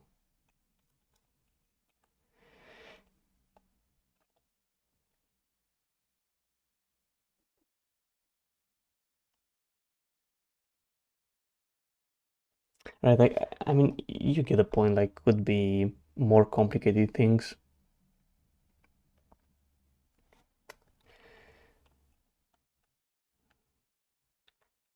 So but you know, would be cool to at least parse something like this. Okay, like this one, it's kind of hard to use it, like what can you use it for, but maybe things that do relate to math stuff could be more useful. So you get the point. So where were we? So we are talking about defines, and now we got to the equality of the, like the equals operation.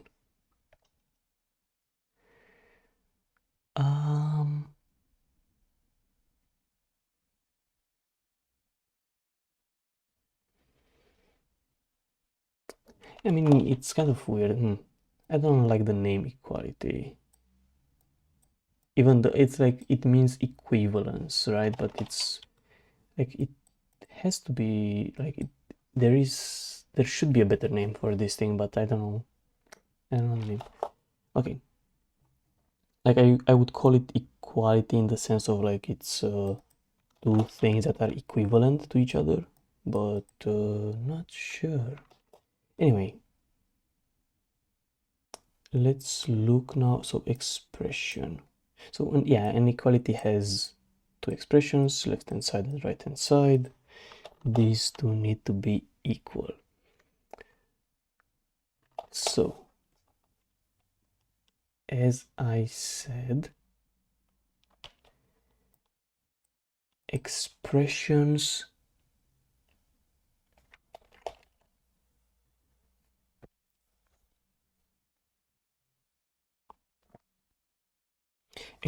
are gonna have, now this is pretty cool, right? So expressions are gonna have a function or an operator, so something that gets applied, right? Something that has a type, basically. It can even be a variable like a in here. So we have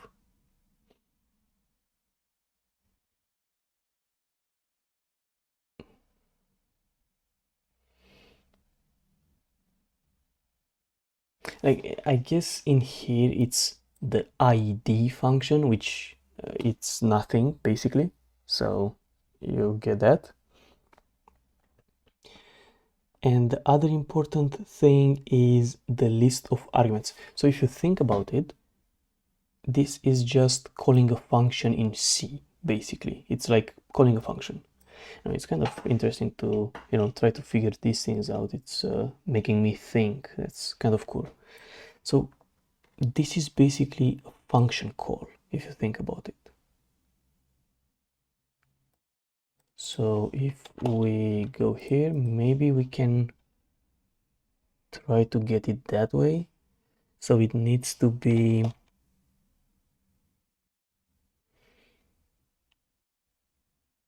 a function call and the list of expressions. Is that right? But an expression can be, it's like a union. Right. And here we need a type. We kind of need a type. So right now we have expression kind. Maybe we need expression kind t, I don't know. It's the kind of the expression. So type def enum expression kind t. So what kinds of expressions can we have? Well, as you can see here, we can have just a plain variable. So just a plain variable. I guess you can have a plain number, a plain variable, a function, an operator. Okay, I guess those are the only options. So expression kind expression kind number, expression kind variable, expression kind function, maybe expression kind operator. So this is going to be the kind, the thingy. Okay.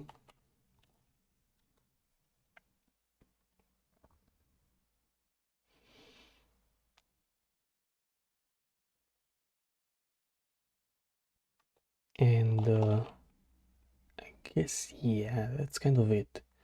I mean, obviously we can have strings and shit, but right now numbers, variables, maybe function, that makes kind of sense. The operator, obviously. So what I'm gonna do now, I kind of want the struct expression number t.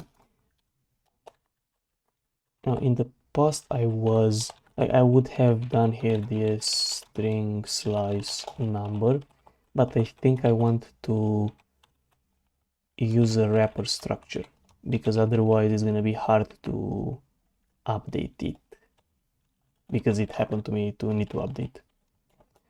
So this is going to be the number, and then here it's the value. All right, maybe we'll need to add like position or something in these things, and it's going to be annoying.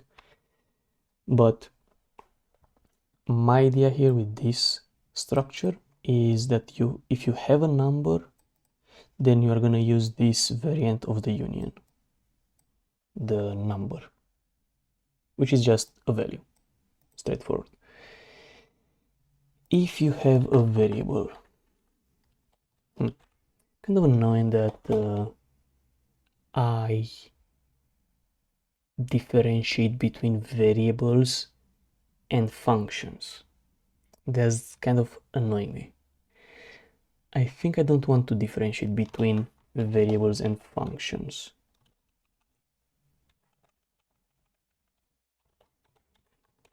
I think I'm just gonna keep function as a like even variables are functions. Functional programming jokes. Mainly because they look kind of like A is in M, F is that. It's kind of hard to know if you use a function or a variable in the parser. That's what I mean. It's kind of hard to do that. So let's just keep them the same, right? And the only difference is, so we have expression function that for a, so here you can think that what if we had f of 0, right? That's basically, if we go to test, we can say proof for all a in M, a plus f of 0 is equal to a plus 1, right? So this shows better that you have a function here. So it's gonna be a function and all of its arguments. But I mean, you kind of know that after a function you have a parenthesis, so that can help in parsing, but I don't care. We're gonna leave it as it is. Expression name. Let's call it expression name, just so that it's gonna be expression name. So expression name is gonna have the value and a dynamic array of expressions. So dynamic array of the arguments, basically, like args expression t. So it's, let's look at, it's gonna be the string for the name, and then inside of parentheses we are gonna have a list of expressions, right? In this case it just happens to be a number, but you can actually have like an addition of two things, it's an expression, or you can have another function call, it's an expression, you can have a variable, it's an expression. So yeah, kind of cool.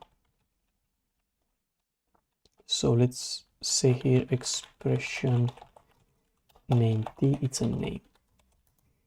And the other thing,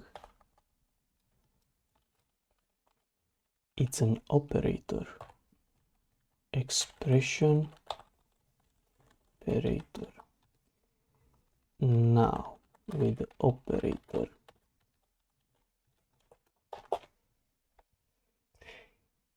honestly I would like operators to have left hand side and the right hand side, just two expressions,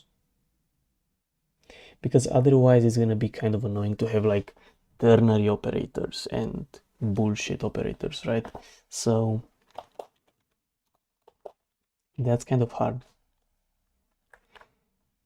because how are we gonna do that? I need to say here expression operator t operator, but here I need to do what, like expression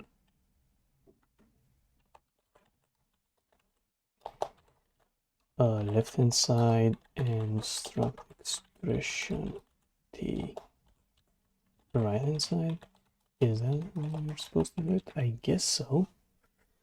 So I guess the operator needs to have only left hand side and right hand side,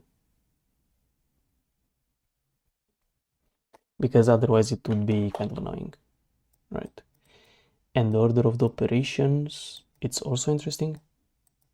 Maybe we want to allow parentheses to change the order of the operations. That's like, it absolutely makes sense. So let's go here and say expression expression kind paren, so it's a parenthesis operation, or I guess expression. And we also need one for that. So parent t parent. For a parent expression, how does that change? I think it's just I think it's just recursive, right? When you use parentheses, I think it's just the recursive definition.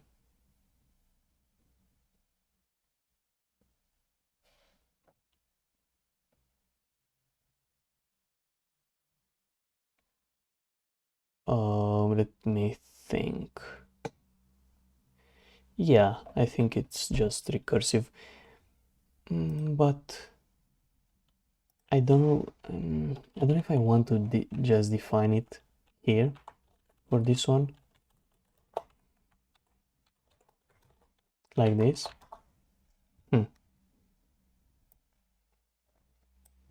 Or I want to have a separate. I guess I want a separate structure, just so it's the same like the other ones for my OCD. You know what I mean? Expression parent t. So struct expression t pointer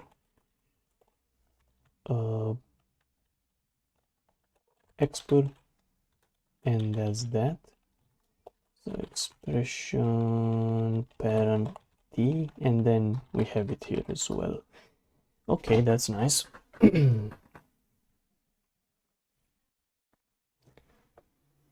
So I guess that's gonna be an expression, then an equality. Equality is gonna have two of them, and that's that.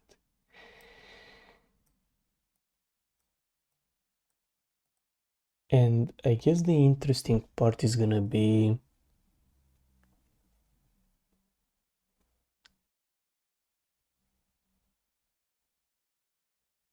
like the order of the operations, or I guess the precedence of the operators. Yeah, because here, if you have something like this, if we add multiplication as a mean, it's like, what's the order of the operations? All right, like, are we gonna force? I guess for the beginning we might just force parentheses, so you just have to use parentheses, otherwise it's taken from left to right. But in the future we might think about doing something like checking the definitions and using the order of the definitions as precedence, right? So for operators, at least, if you find two operators and star is defined before plus, it means that star has a higher precedence. For me, that makes kind of sense. But what are we gonna do in case you have something like 2 times 2 divided by 2? Not really. Okay, like this, for instance, right? And star is gonna be defined first. So when we make the computation, this is gonna be evaluated to 4, let's just pretend. And then you do the division last. But in reality, you do these ones from left to right because they have the same precedence. So that's annoying. So we might just force parentheses, because otherwise how do you define the precedence of the operators? You know what? I guess you can. Can you define the precedence? I guess no. Like in math, that is something that you agree upon, right? You just say, oh, these have whatever, like you cannot prove it. I mean, okay, yeah, whatever. We're just gonna use parentheses. Fair enough. So I guess this is kind of the AST of the language, right?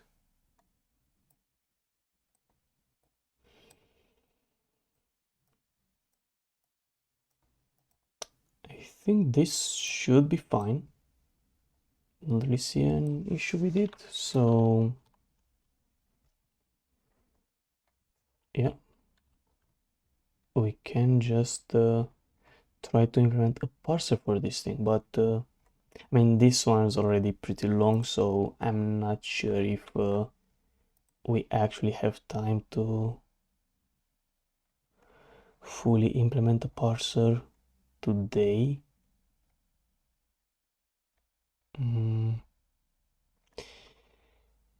I mean, the parser itself, since I've done it so many times, it's not that complicated if you think about it. So yeah, maybe one other thing we need to do is define typedef struct. So this would be a statement.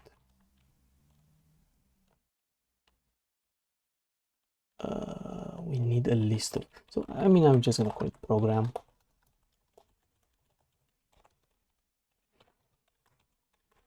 Dynamic array of statements. And for now, we are just gonna parse the statements, right? And we are gonna ignore these things. Not sure how to call it. Like, this is an eval t, this is a proof t, but what's inside? Eval looks like it's an expression, makes sense. And maybe it also needs like some for all stuff, but I don't know, like defines, but I'm not sure. Like eval, maybe, why not? If, yeah, like why not? If we are gonna use it as a simplify function, maybe, but proof seems to be a statement.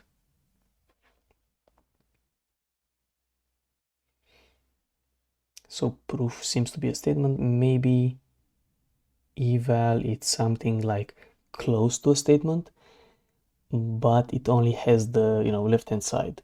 The right hand side needs to be computed, basically. So we'll see about that. But for now, let's try to just start working a bit on the parser, like to maybe make an idea about it. But as I said, it's not really that you know, hard to do because we've done it so many times. But yeah.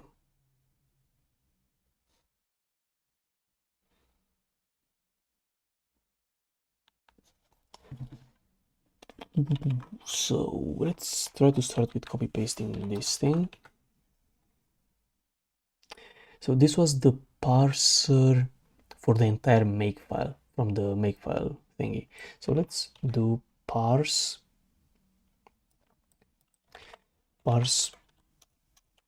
program. So we'll have the dft parser. We'll have the program t program, right? So let's initialize the program's statements to 0, basically. Statement t. And while true, if we find a token with end of file, we stop. Makes sense. And here, let's create a new statement. T statement is equal to 0. And we are gonna try to parse the statement. Parser parse statement. If it's not 0, it's an error, we stop. First things first, what I'm gonna try to do is build a parser that stops on the first error it encounters, right? Ideally, you would want a parser that goes and never fails, so it always finishes, right, the entire program, but meh, don't really care about it, so maybe we can have a to-do in here, like recover from error, but it's kind of not.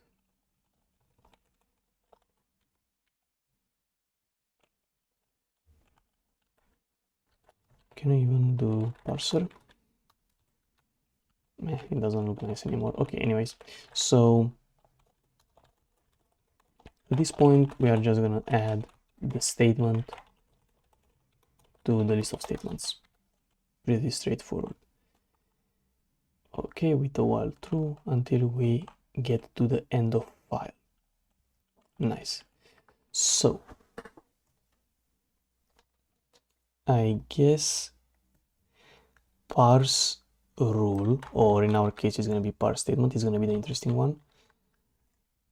I think I want to keep all of the structures next to each other, so I'm just gonna do it here. So let's call this one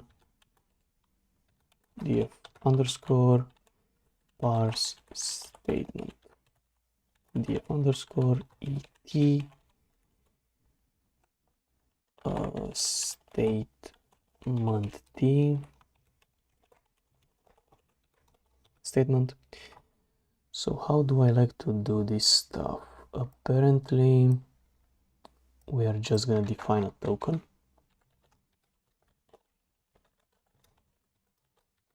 to use this thing, then int result, let's define it first thing, then we do dynamic array init.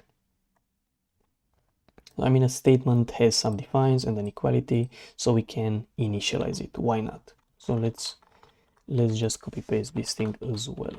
So statement, I said it has some defines, define t. Right, so this is just initializing statement, equality is equal to null. So we are just defining the initializing the statement, should I say. Okay, that's cool. I guess the thing is we don't really have a way to say that the statements end. It's kind of annoying.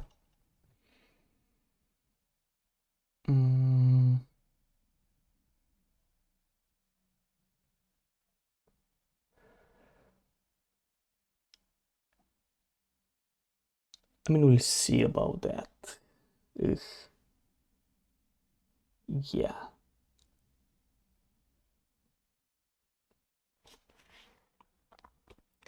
Not sure. Maybe we'll have to add an end keyword or a semicolon or something. We'll see. But for now, let's just ignore the problem. Let's just take a look at how we usually parse things. So we take the current token, obviously. We need to check what kind of token we have, right? So we need to check what kind of token we have. Right now, statement. We need to check if we have any defines, right? So for that, we might need like a while loop or something and look for defines.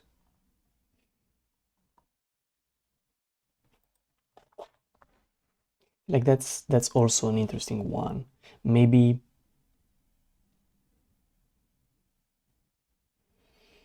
we needed the let, not sure.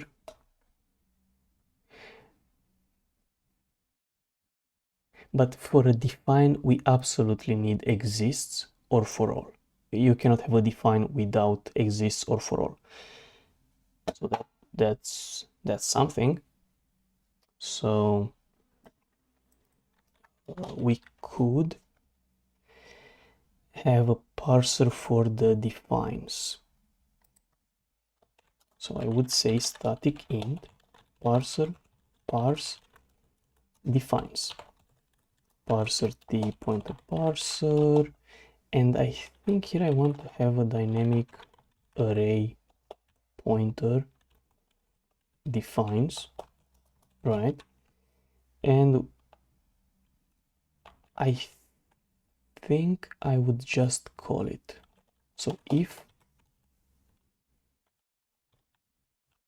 parser parse defines, we pass in the parser, we pass in the statement defines.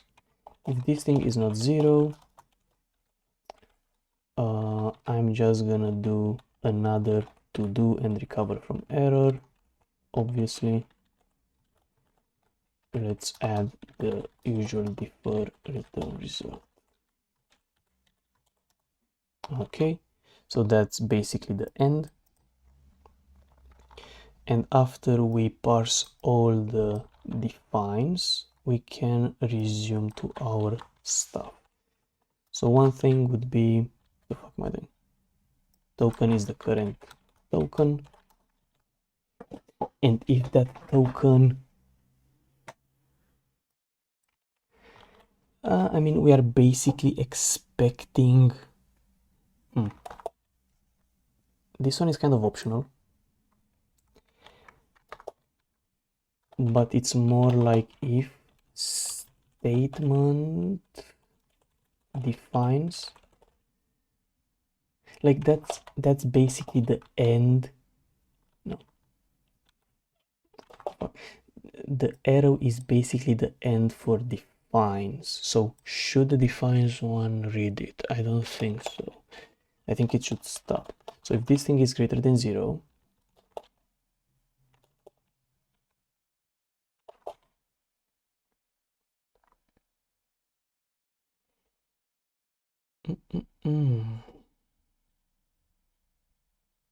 what should we do?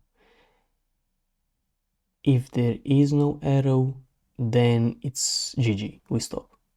Otherwise, we have to do an expression. So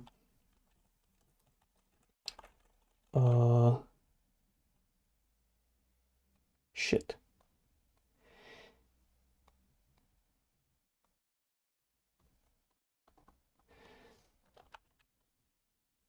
So when do we need to parse an expression? That's my concern here, or an equality, should I say. So we take that token and let's do boolean parse equality. This thing is true when token.kind is equal to token then, or okay, or I mean, I don't even need the parentheses, but whatever, or statement defines dot count is equal to 0. That's when we need to parse an equality. We have a then statement, or we have no thingies.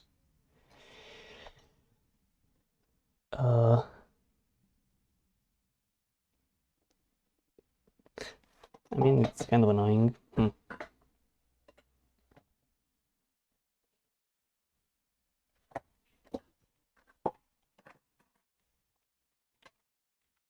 Because if I have a then, but the count is 0, that's kind of an error. I don't want to have that. So how can we implement it in a nice way overall? So I would say maybe if statement defines is equal to 0, Then we need to count. Oops. Then we need to parser parse equality, and I pass in the parser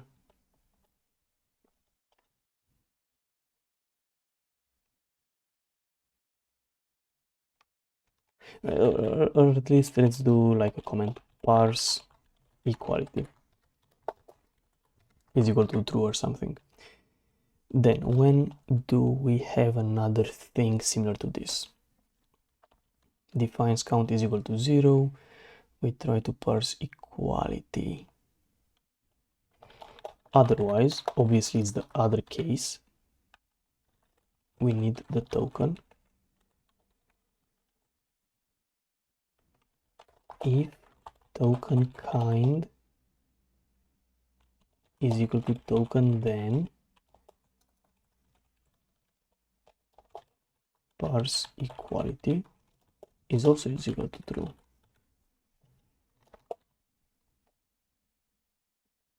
Right.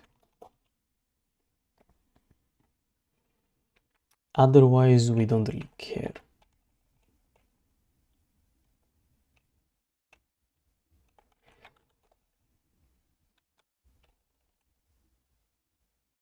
Well, I mean, yeah, that's true then.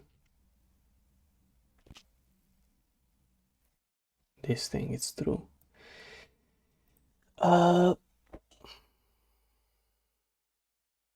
Yeah.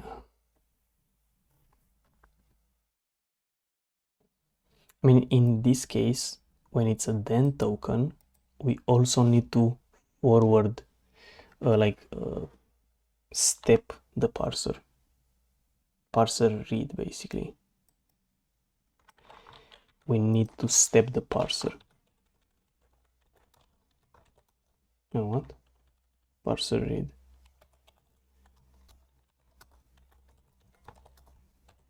Right, we need to force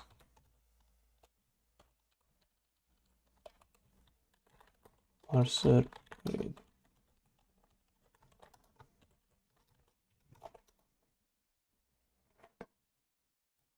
So if the statement count is 0, which means we don't have any exists or whatnot, we parse an equality.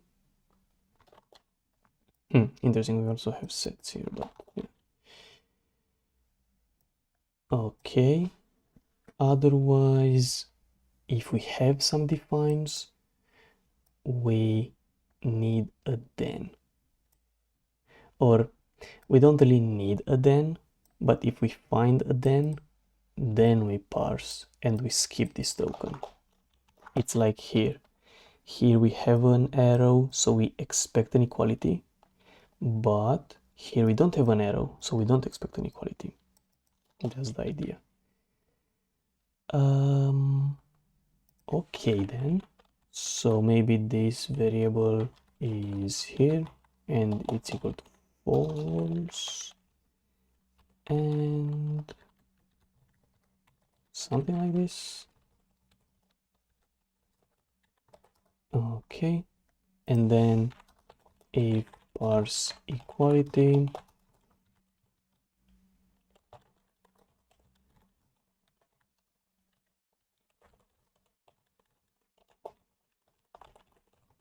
statement arrow equality, and since I guess equality is already a pointer, it should be fine, right? I think so. I'm not sure. Yeah, it should, right? It should. I don't know. Because we set null here.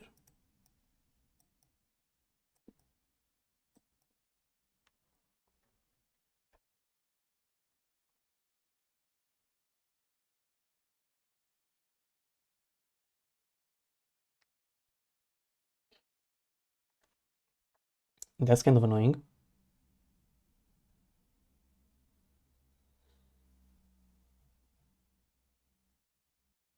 Shit, do I have to alloc?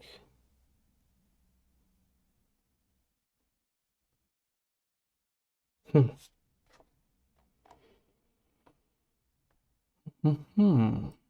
Not completely sure. I might have to alloc the equality.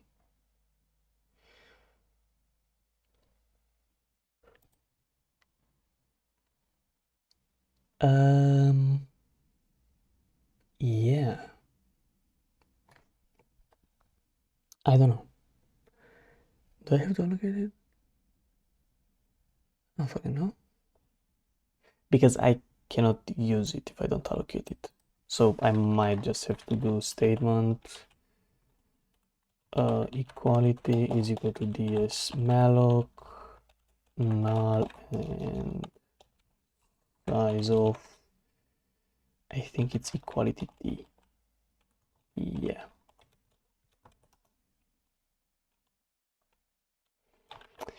Obviously, if it's null, then it is what it is. If statement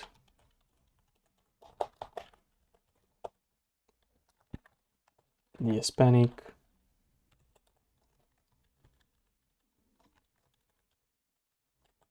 one, wasn't it ds error out of memory?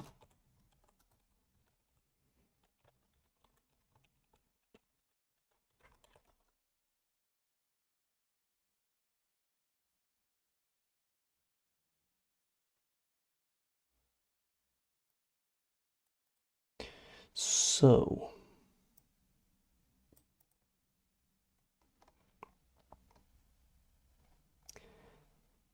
parse equality. Let's just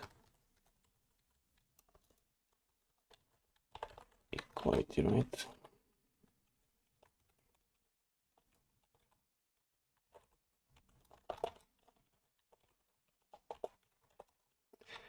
But now this one becomes kind of interesting.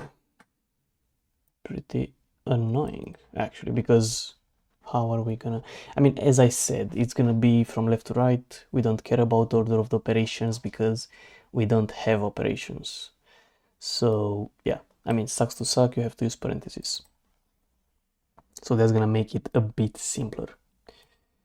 Then we have the defines, which I guess defines it's a bit nicer.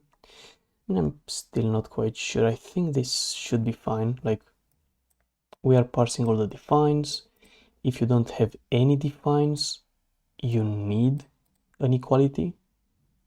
Otherwise, it doesn't make sense.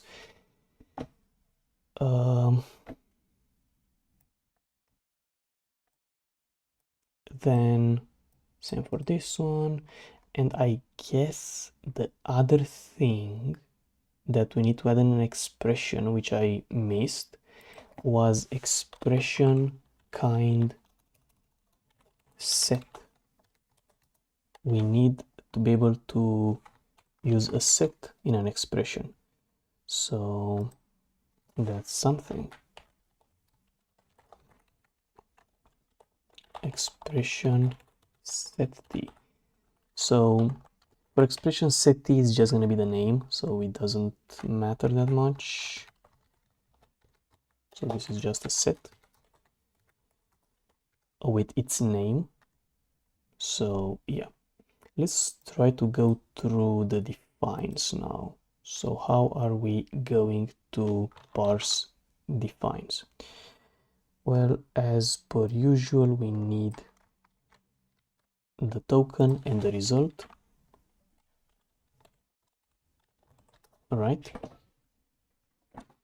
Obviously, at the end, we need defer and return result. Fair enough.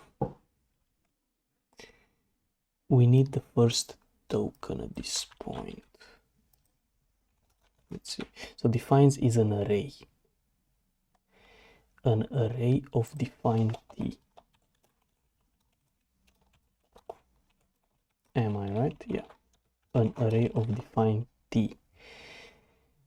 So it's initialized here, that's fine. And what do we need?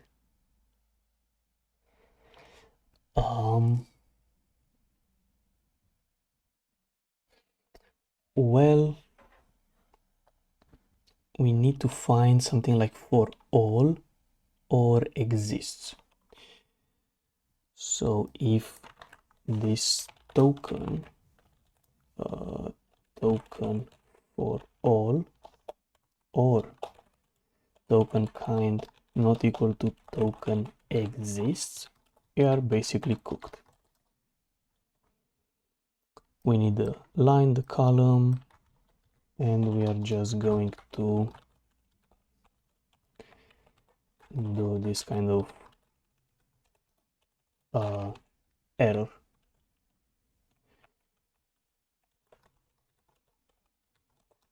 I probably could have made this into a single macro, but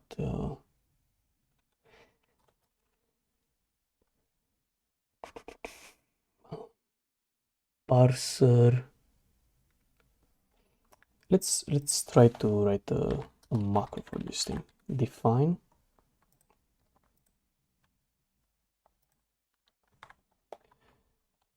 parser error. And what do we want in this parser?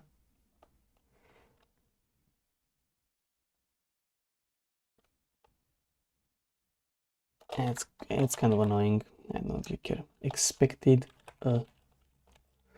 quantifier. Let's put it in parentheses for all or exists, but found something stupid.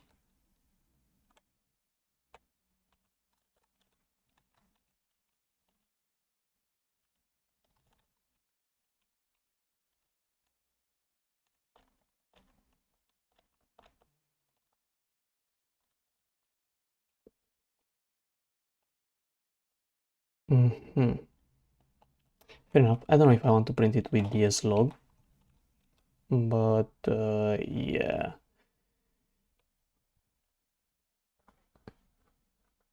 Yeah, sure, fair enough. Like it works. If it works, it works. Expected a quantifier. Right. So now we found the quantifier. That's good.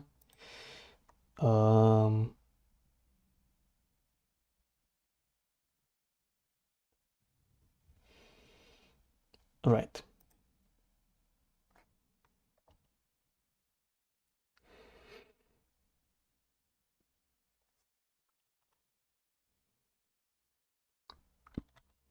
I'm not sure if I want define t define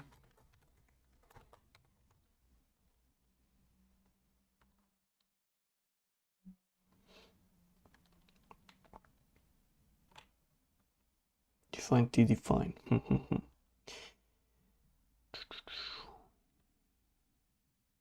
Okay, I guess.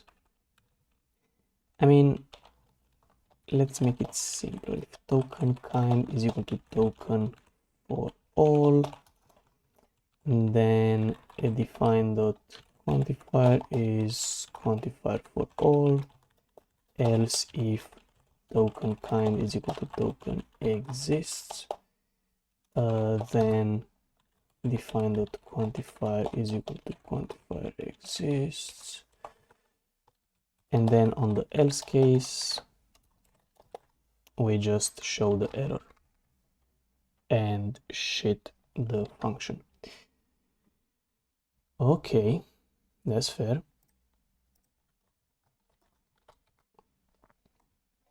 Then after a for all or an exists, we need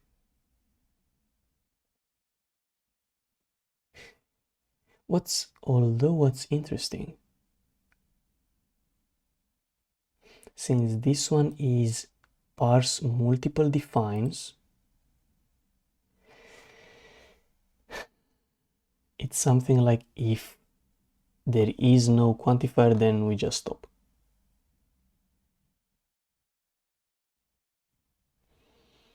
So I don't really want to say that we were expecting anything here. We are just going to return defer 0, am I right?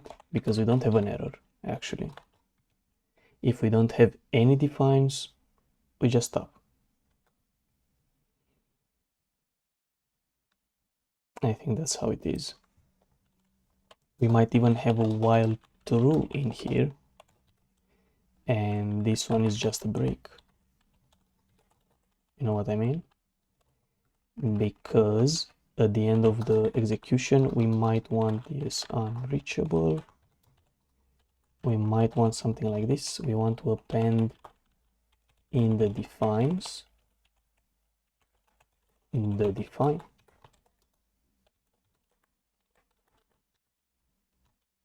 Although the string slice name is gonna be fucking annoying. Yikes.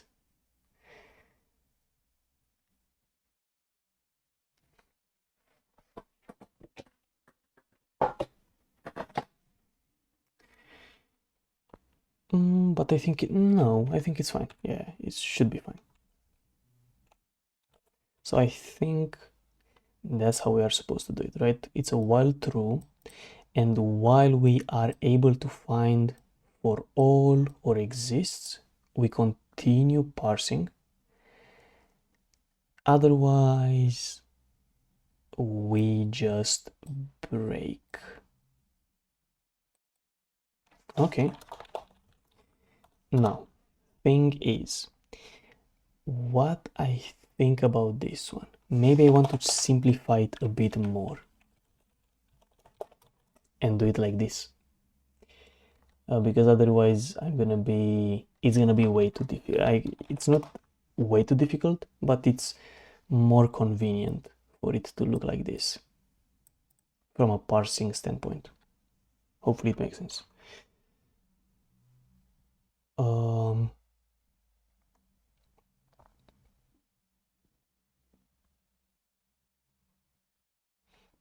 So maybe even better, we'll have a define t,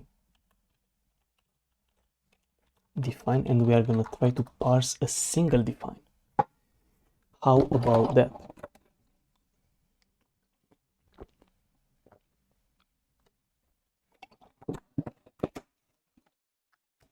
Right? And in this case, maybe it makes sense to add that error, because obviously it makes sense. Oops. Let's have all of this crap in here. Then we'll have the defer return result.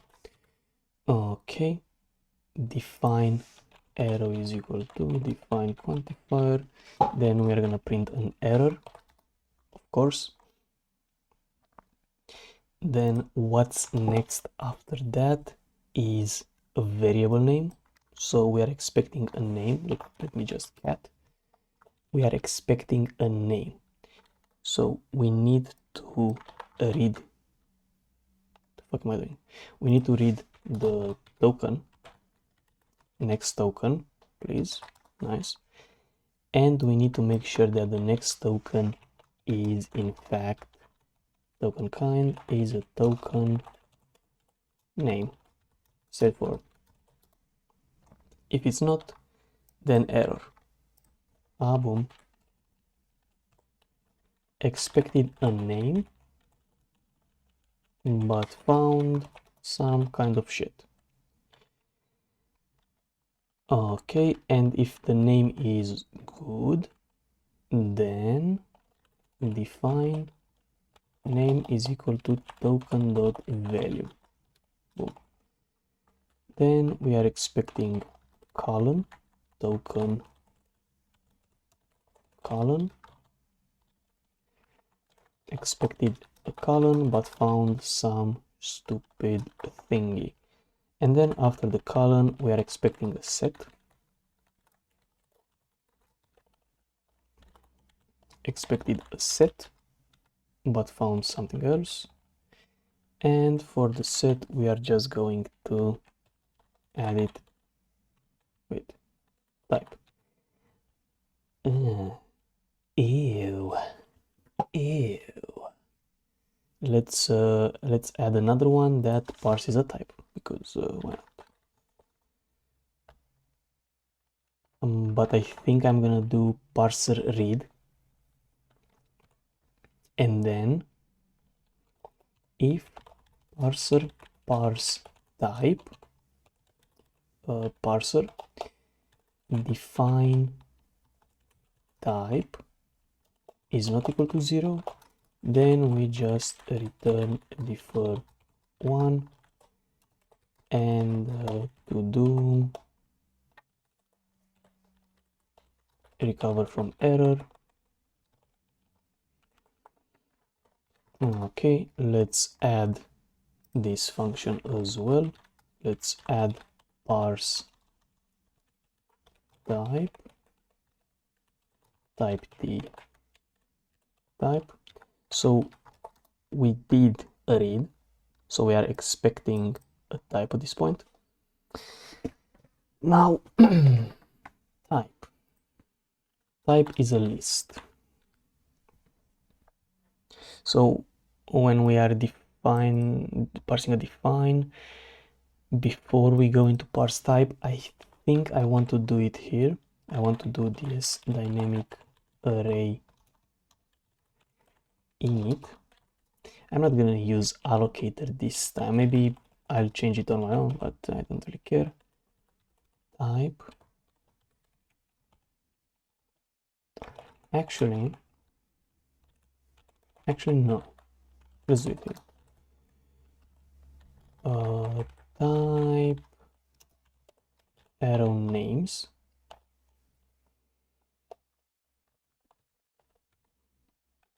Actually forgot how to define this thing. Oh yes, item size, that's super cool. Size of what? So type T is string slices, as I said earlier. So we are going to parse some string slices.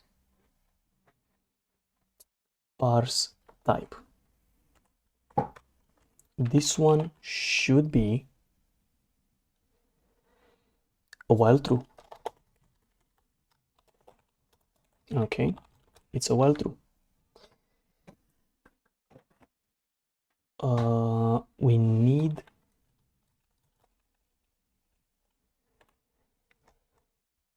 whatever you do, we need this kind of token. So let's do that here. Let's have here a defer return result. So we are expecting a set in our token kind, right? Expected a set but found something else. If we found a set, then we need to append it to the types. So I'm gonna do this unreachable. Let me just steal this thing. We are gonna append into type names token value, right? We are just appending this there. Then we need to do some token read. Where is token read? Do we need to do token read? Not really. Not really. We need to do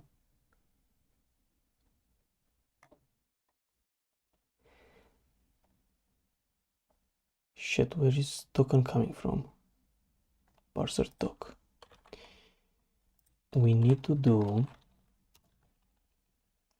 token is equal to parser next token. We need to look at the next token, right? Without moving forward. If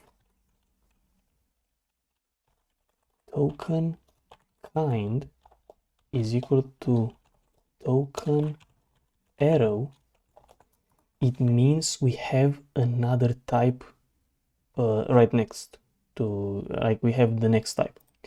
So we need to call to parser read of parser. However, if we call it only once, well, I mean, it makes sense to read. I'm just fooling around. So I guess it makes sense to read the parser token is equal to, yeah, why not?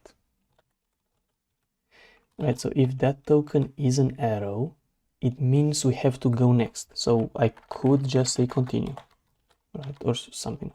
However, if it's not arrow, we need to stop. It means we reached the end. But if it is an arrow, we go next. Zoop. Okay, I think that's it, right? So we read a set, we append it. Then we read an arrow, we don't do anything. We go again and we read, yeah, we need to do another read at the end on the else case. But if it's not an arrow, if it's something else, we break. Perfect. So this should read the type. This should parse the type into there. Okay, so this should fill the define with all the info. So we come here, and if the token is for all or token exists, then we need to parser parse define, parser and define. Let's do it like this, and we need to append it. So what do we do here? We take the current token. If it's a for all or an exist, it means we have a define, like here. We read it, we do that, we append it, then we need to check if we have a comma, like we did here with the arrow. So we need to read the next token,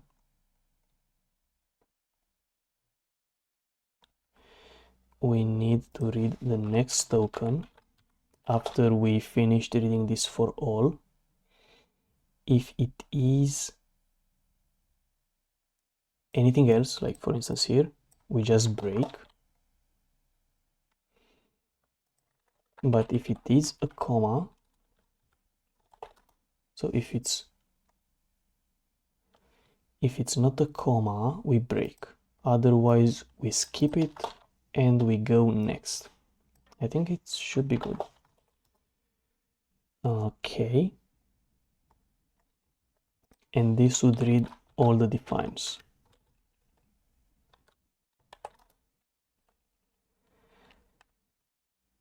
Interesting. And then parse equality, we don't do anything in parse equality. Let's say return 1 for now. I don't even know. We don't even care about parse equality though. Let's just comment it out for now. I mean, if it's something like if this thing is not equal to 0, then it's return defer 1, and we have the to-dos recover from error. So that's what I would imagine I'm going to do here. I would like some way of printing a program because otherwise we cannot see the results. Let's say this one returns 0 and we have a new implement me.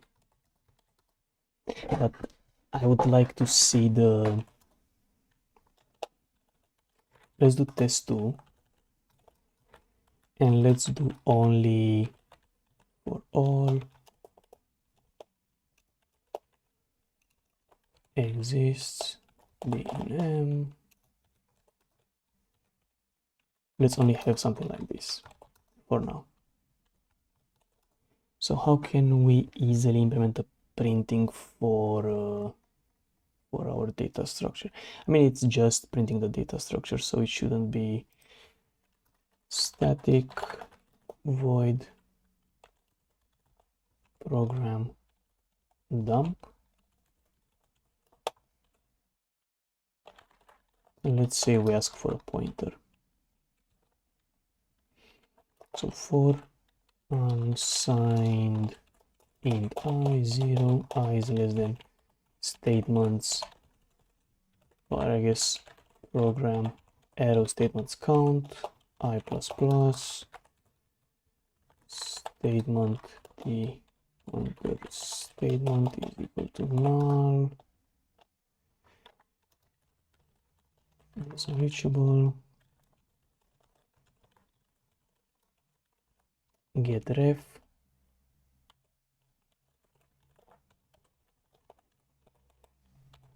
program statements I void pointer and the reference of statement.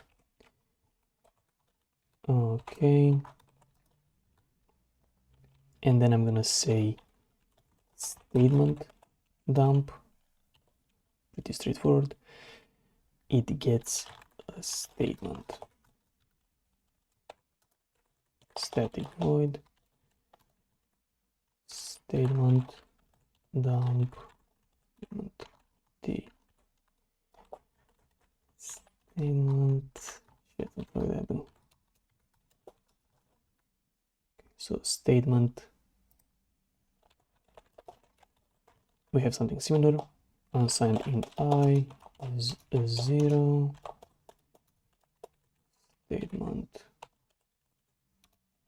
statement defines that count.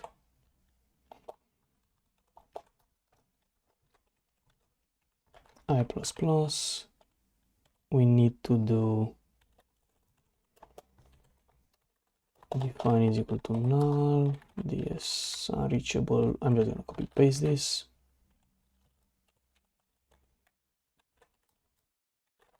Define dump. So here I'm gonna do define, no, statement defines define, right? And then we need define dump, static void define dump, define t pointer define, and here is define. What is define? If I remember correctly, it's this thing. So if define, I guess I can do a switch over define quantify.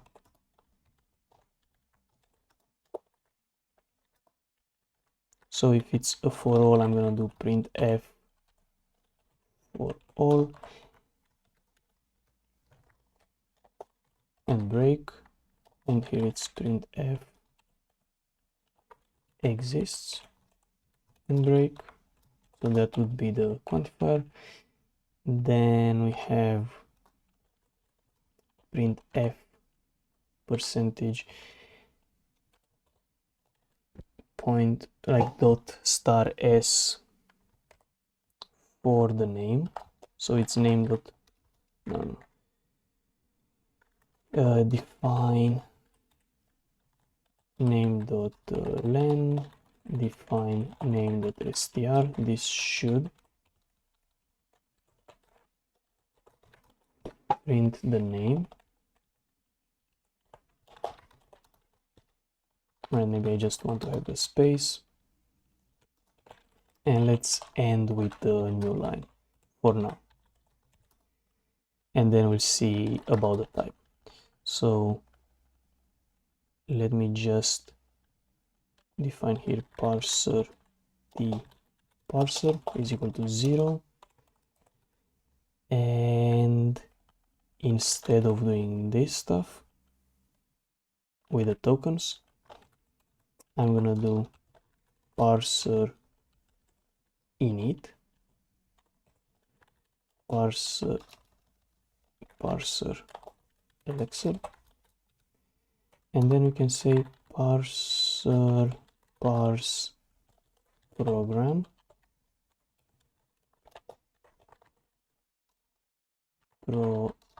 program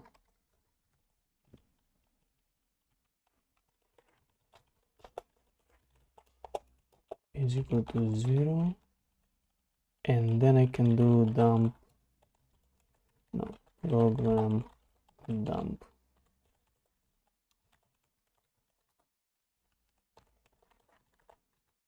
I don't have that yet, but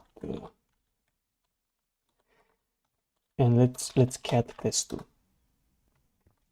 So we get for all A exists B. That's extremely cool. That's really cool. Okay, so we get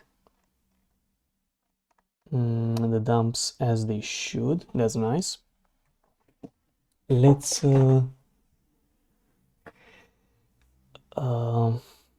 add some types. Jesus.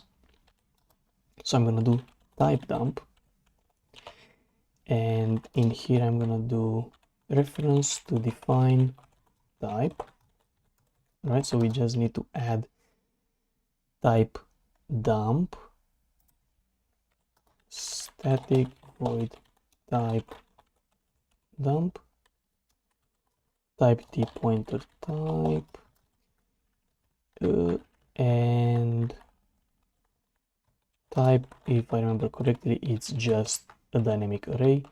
So we should be able to just copy paste this thing, for instance, this entire thing, and go in here and say type names,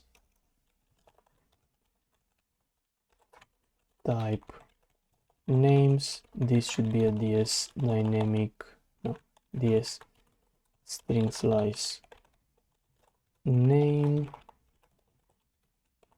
and we are just gonna print it as this. So it's gonna be name len and name str. So that's all for the types. I guess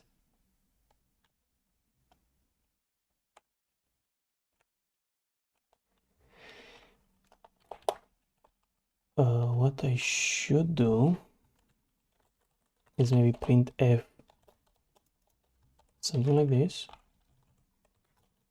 right? And then if I is not 0,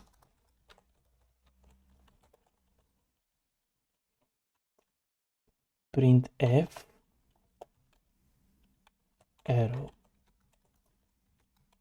right? And then it's gonna do that. Okay, it should work. So this one is gonna be m. Let me go back to test2, and we say exists f that goes from m to m. It's looking like shit. Okay, why? Oh, if I is I guess, shit, how do I do that?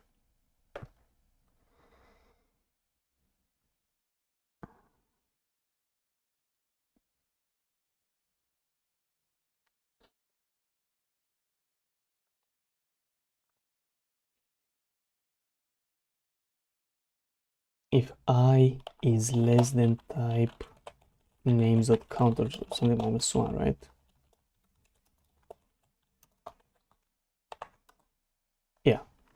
Okay, or I guess I should say if I plus 1 and not use subtraction because we use unsigns. Okay, so if exists, nice. And we can also have exists, maybe even another one, exists plus, which is m, m, m even. But here it blocks. Quite interesting. Why did it block? Well, let's first make sure that it works, you know.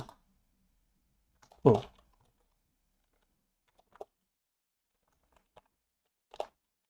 478.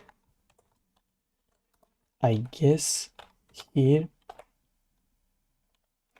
it should be token name and token kind is not token operator. So name, a name or an operator, but found some other shit. Okay, nice. So this works. Now, why did it block though? Right, so it started running on some shit. So it got to parse equality, it didn't parse anything because this doesn't do anything right now. Right, it's implement me. So it finished parsing a statement. So it should have worked. That's interesting. So did it really not do that? Printf. Let's, printf debugging. Oh shit.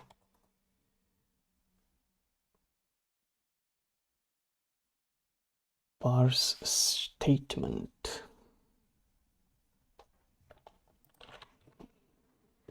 So it's gonna do parse statement.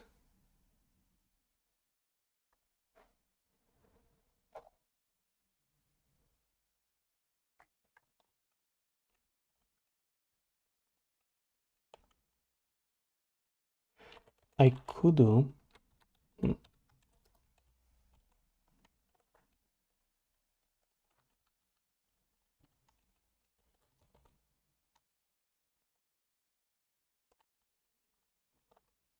or at least what I want to do is here, printfs parser doc kind and just that. So we find an operator.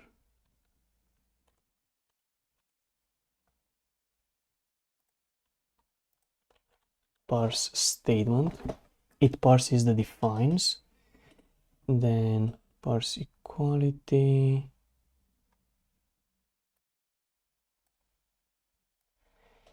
But it doesn't find the thingy. So why is it an operator?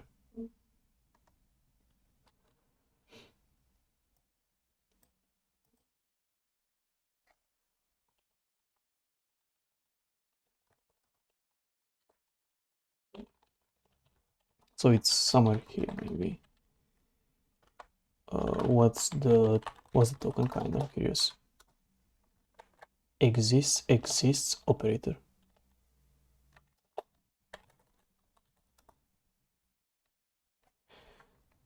Fuck. Exists. So maybe it's like this. But why is it so many times?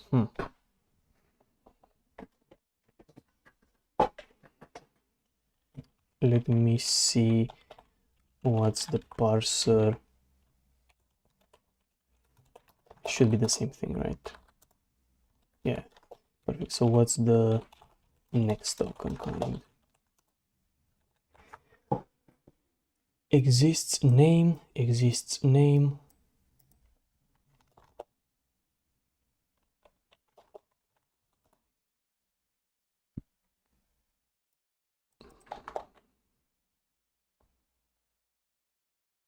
Oh, what? Wait.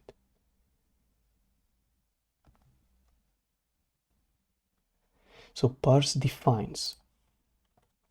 It's gonna do a single define. Parser read if it's not a name or operator. Token colon.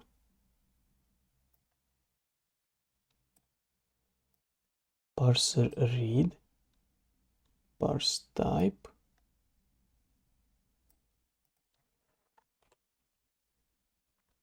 And after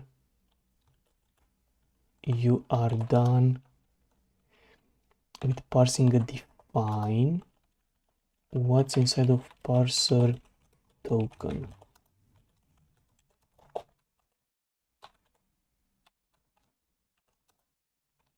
So comma and then exists. That's good, right? What's inside of the token. So then it means I don't have to read here. I just have to look at the token. Right. Parser token.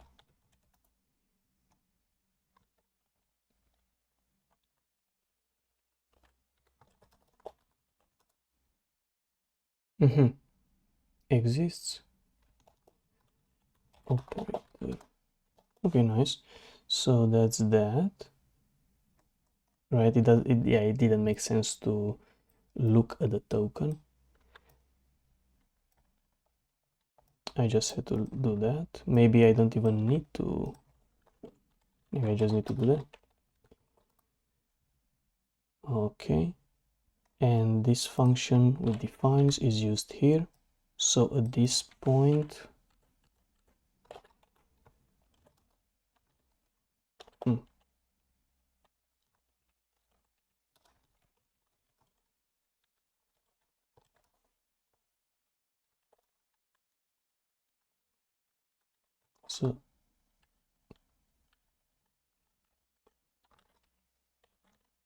so this point, oops. At this point, this one is used here. Doesn't find equality. It does a parse read, makes sense. Does all of that. I guess what I wanted to do actually was inside of dump is after each statement, maybe I want to print f a new line just to see, like, this is the first statement, this is the second statement, right? So now it's fine. So we are able to parse the existing like quantifiers. We still have to do the parse equality, but I mean, I guess that if you saw all of this, it should make sense on how to do it. So no, I don't want to stretch it that much.